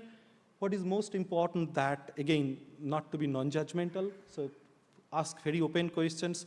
And eventually to understand none of us are neither counselors nor psychologists. Most of us deal with different things. So the final advice is to refer the students to the counselor or a psychiatrist. Thank you very much. Thank you, Dr. Shantanu. Can you take a seat, please? Thank you so much. So in this truncated panel discussion, I think Sir will talk about the KPIs tomorrow, so that people, they do remain tomorrow. They don't go off sightseeing in Hyderabad. So they have to be here tomorrow. There are workshops. That's why I'm saying, no, they should have some reason to stay back. So I think Dr. Mahati, she did talk about, the concepts of skill development and the need for training, particularly in faculty members. We talk about soft skill training, but how often we do practice and implement at various levels, at the level of departments, at the level of faculty. You have faculty clubs, I'm sure you must be having faculty clubs. So how much and how often we talk about all those things. And then Dr. Shantanu talked about non-judgmental environment, which is very, very important, building up team. And he did touch upon some very sensitive points in terms of indicators regarding self-harm and self-injurious behavior. So I'll take questions from this perspective only. Okay, so one question has come from the participants. This is to both of you. I think maybe Dr. Shantanu can take first, then Dr. Mahati. They say that IITians are indulging into a lot of self-harm behavior. I'm not using the word suicide because talking about suicide does create a lot of taboo and stigma still these days. Correct. But still they engage, and as he said, it's not always suicide. People engaging into self-harm, self-injurious behaviors. Now we call this is called non-suicidal self-injurious behaviors. Correct. So this is a new term which has been coming in the scientific literature. Yes. So what do you think, like why this is increasing in IT, what to do to prevent it? Dr. Shantanu. Hello. Yeah. So I certainly have no answer on how to prevent it. I don't have any easy remedy, but that we have to keep trying. That's thoughts. Only thoughts and practice and learn from each other. Now, yes, suicide is always taking an attention, always. And the way I look at suicide is not no one commits suicide to kill himself or herself. That's very obvious. They commit suicide because they are undergoing through some pains and they want to get rid of this pain. And they think that killing himself or herself is the only option to get rid of this pain. Now, that is one extreme. So one thing, we have 10,000 students and this attempt is, I wouldn't say very common, but it's not uncommon. So one thing, of course, counselors take care of them, but if I get to talk to them, I simply tell, yes, if you are gone, but your pain still stays here, because they're mostly technical students, so I explain them that like conservation of law, pain is also conserved. You give the pain to your teachers, you give the pain to your family members, you give the pain to your parents and others. So that's one end. And then this pain itself has a different magnitude, okay? So that starts from self-harm to a different level. And this, it's not only self-harm, it's also harming others, stalking others, harassing others, creating fake profiles, spreading rumors. All these things are connected in different resolution, different magnitude, and in different dimension. Honestly, we don't know how to solve it, but I see it's not my domain, but because I work with this, so I read papers, psychiatrists or neurologists, they are working hard on this. But we are yet to get some concrete proof or data. I hope one day it will come. Thank you. Thank you, Dr. Shantanu. Now, next question to Dr. Mahati particularly. It's a very interesting question. We always talk of, a generation gap. And this generation gap has led to this concept of Gen Z. Now, when Gen Z is like, you can define as per your own convenience. So what do you think, because most of the time faculty, they are not able to relate with the Gen Z's perspective about day-to-day things, day-to-day problems.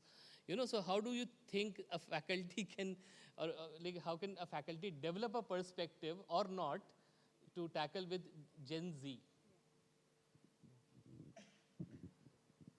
I love this question because That's why it's given to you. I didn't open it for both of you. This was specifically for you. Oh, really?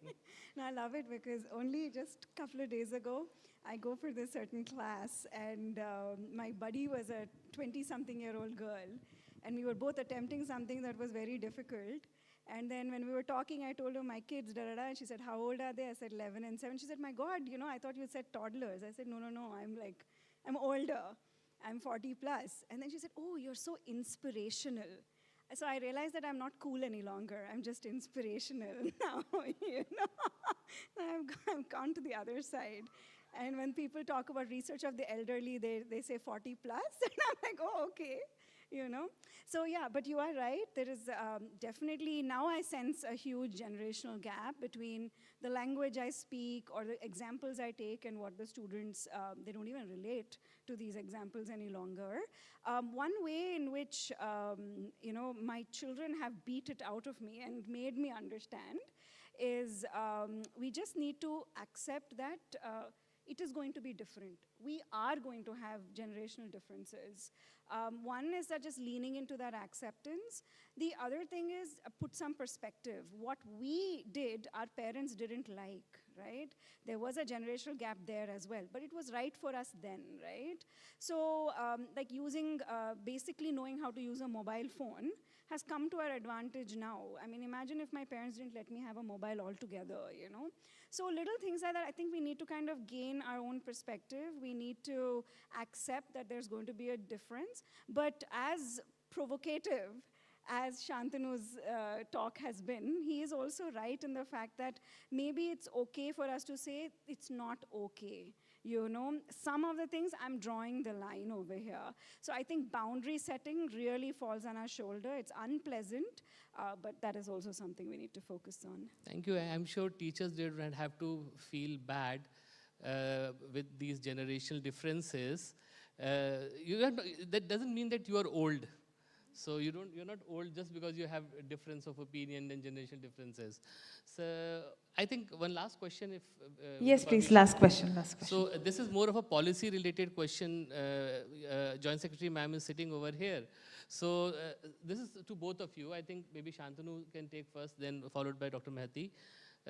Some people are asking how can NEP 2020 utilizes, or it can utilize, it can be utilized to reduce pressure on exam-centric assessments.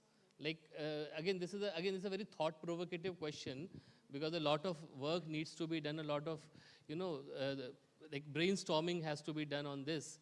Now our government is also talking about skill-based assessments rather than exam-centric assessments. So what are your thoughts on this, Dr. Shantanu, please? Okay, so at some level, I was involved with NEP, very, very lower level when we were building things at IIT Kanpur. And we were very clear that we don't want the evaluation to be exam-centric. And I think it is also true mostly for all IITs, ISERs, and other places, that it's not just the 2 exams. And you see, slowly we are actually moving out from exam-centric. It is a culture, and to change it, it would take time. So initially, we had part 1, part 2, only 2 exams in your bachelor's and so on. Then we started semester program. And I must tell you that IIT Kanpur is the first in India who started semester program. And now, semester program, there is only one end-sem exam. Then came mid-sem and end-sem.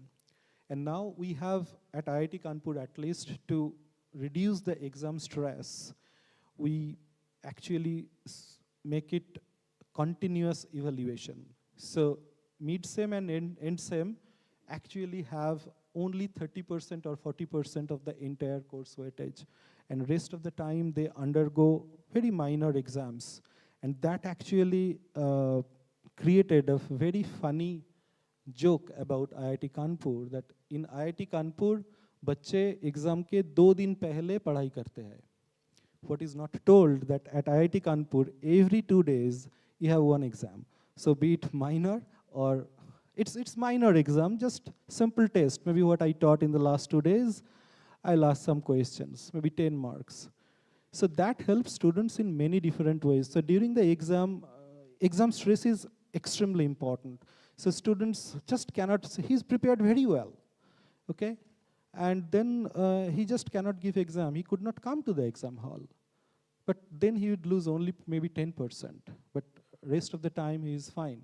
And that also gives them a training that how to, because when you go to corporate life or everywhere, you have to, again, I repeat always that this is a learning curve, this is a training, so better you prepare yourself. It's a hard life, but exam stress, yes, this is the way, at least at IIT Kanpur, we figured out to reduce it. And I think I did not read the final document of NEP, but I read the draft versions. There are actually provisions of continuous evaluation, if I understand correctly, sir.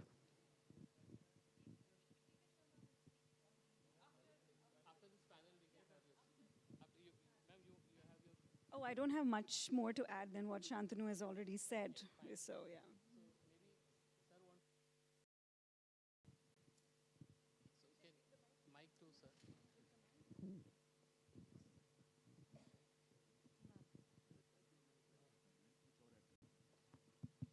So basically, as you rightly said, NEP talks about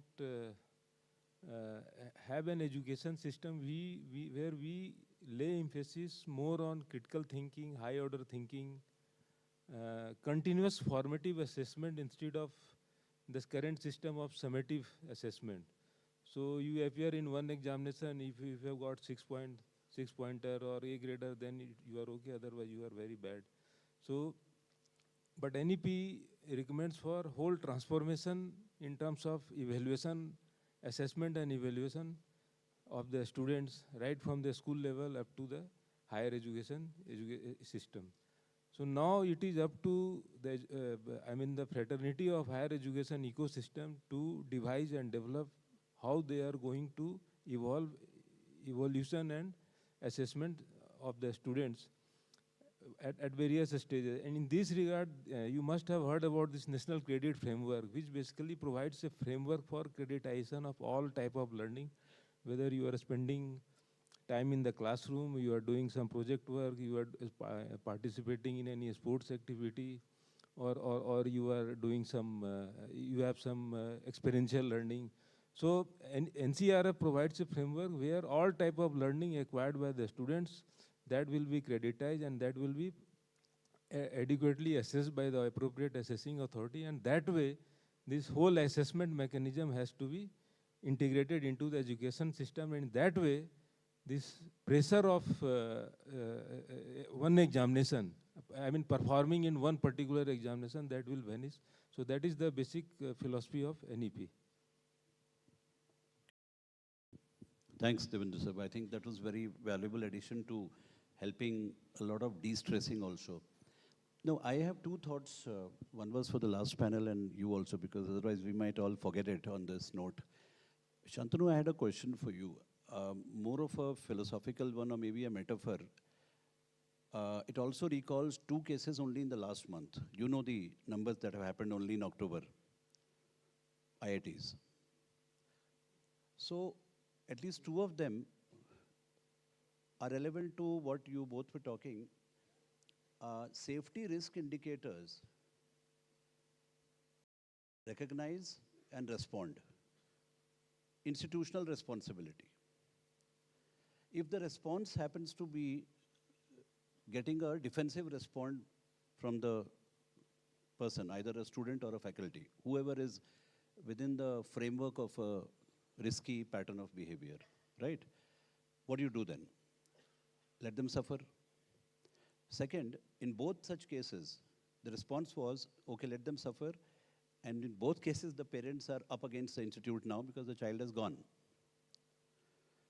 So we let them be the way they are, or we respond in a manner which requires a little protocol or SOPs to be developed now as learning lessons, because every case is a learning lesson for the institute. Or do we leave it at the nature's response? Because there's slightly a caveat also involved over here for the future. Because now even courts are taking a little bit more strict approach to why the response was not taken at the right time in the right manner by the right people. So are we learning these lessons? So may I? Okay. My apologies if I made a kind of miscommunication. So when I said let them suffer is in a different way. It's let them suffer with their exam, let them suffer with their learning process, let them suffer because they have to be, exactly, I always say that a boy has to be a man, a girl has to be a woman, and they have to be okay, fit to take the heat of the actual world, the cruel world. But not in these cases, sir. So that's why at the end I showed that these are the alarms. And if you see any of this, you just cannot say let them suffer. This is where we have to do that. Now, I don't want to go to the very particular case of IIT Kanpur, but we are very proud with the fact that till date there was no such mishaps where we were aware of this. So it's very important that we know about it. The counseling service, the institute administration, the head counseling service should know. I mean, I'm suffering through mental health, but I think I don't want to go. So all the stigma, taboo that we are talking about, it originates from there, sir. That's one. Second is there are some laws, these mental health laws, and it's laws, so I cannot say bad, but it is allowed to someone if someone knows he is sick or she is sick, but if he doesn't want to go to the doctor, one cannot force him or her. Even you cannot force him or her to take the medicines, prescribed medicines. So I believe there are some laws. I read this 2017 Act or something like that. So, but that is too far. None of this happened, at least to my knowledge. But this is something that is still in a very gray area, in my opinion. And what is also important that we probably have to work more on that. Thank you. Sir, just a small, observance to what Dr. Shantanu has said. Again, when a person is suffering, I have come to know that the person is suffering, I have to respond. No law stops you from not responding to when it is required the most. So, no, it's not about informing. You have to respond. You have to respond. It is not about passing. We are not like a law enforcement agency just passing on the buck from what the parents might do. Yeah. I'm telling you about the case. What the parents might do, they'll tell you that you created that situation for my child. There's a real case happening in Haryana. Yeah. With the university. So then informing parents may not be enough. So if nobody knew the answers, we are all learning. So I think Shantanu, we can have an universally. I think we'll leave it like it over here, because right now we are more about creating awareness rather than going into the hassles of caveats in the law. So with this note, I would like to, yeah.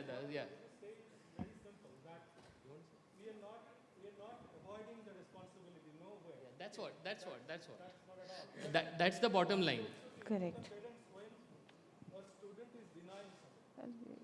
So anyhow, with these provocative notes, I would like to call this an end. I'll request the organizers to take over from here. Thank you very much for this opportunity. Thank you so much. I would request Nishant sir to kindly felicitate Mahati ma'am and Shantanu sir.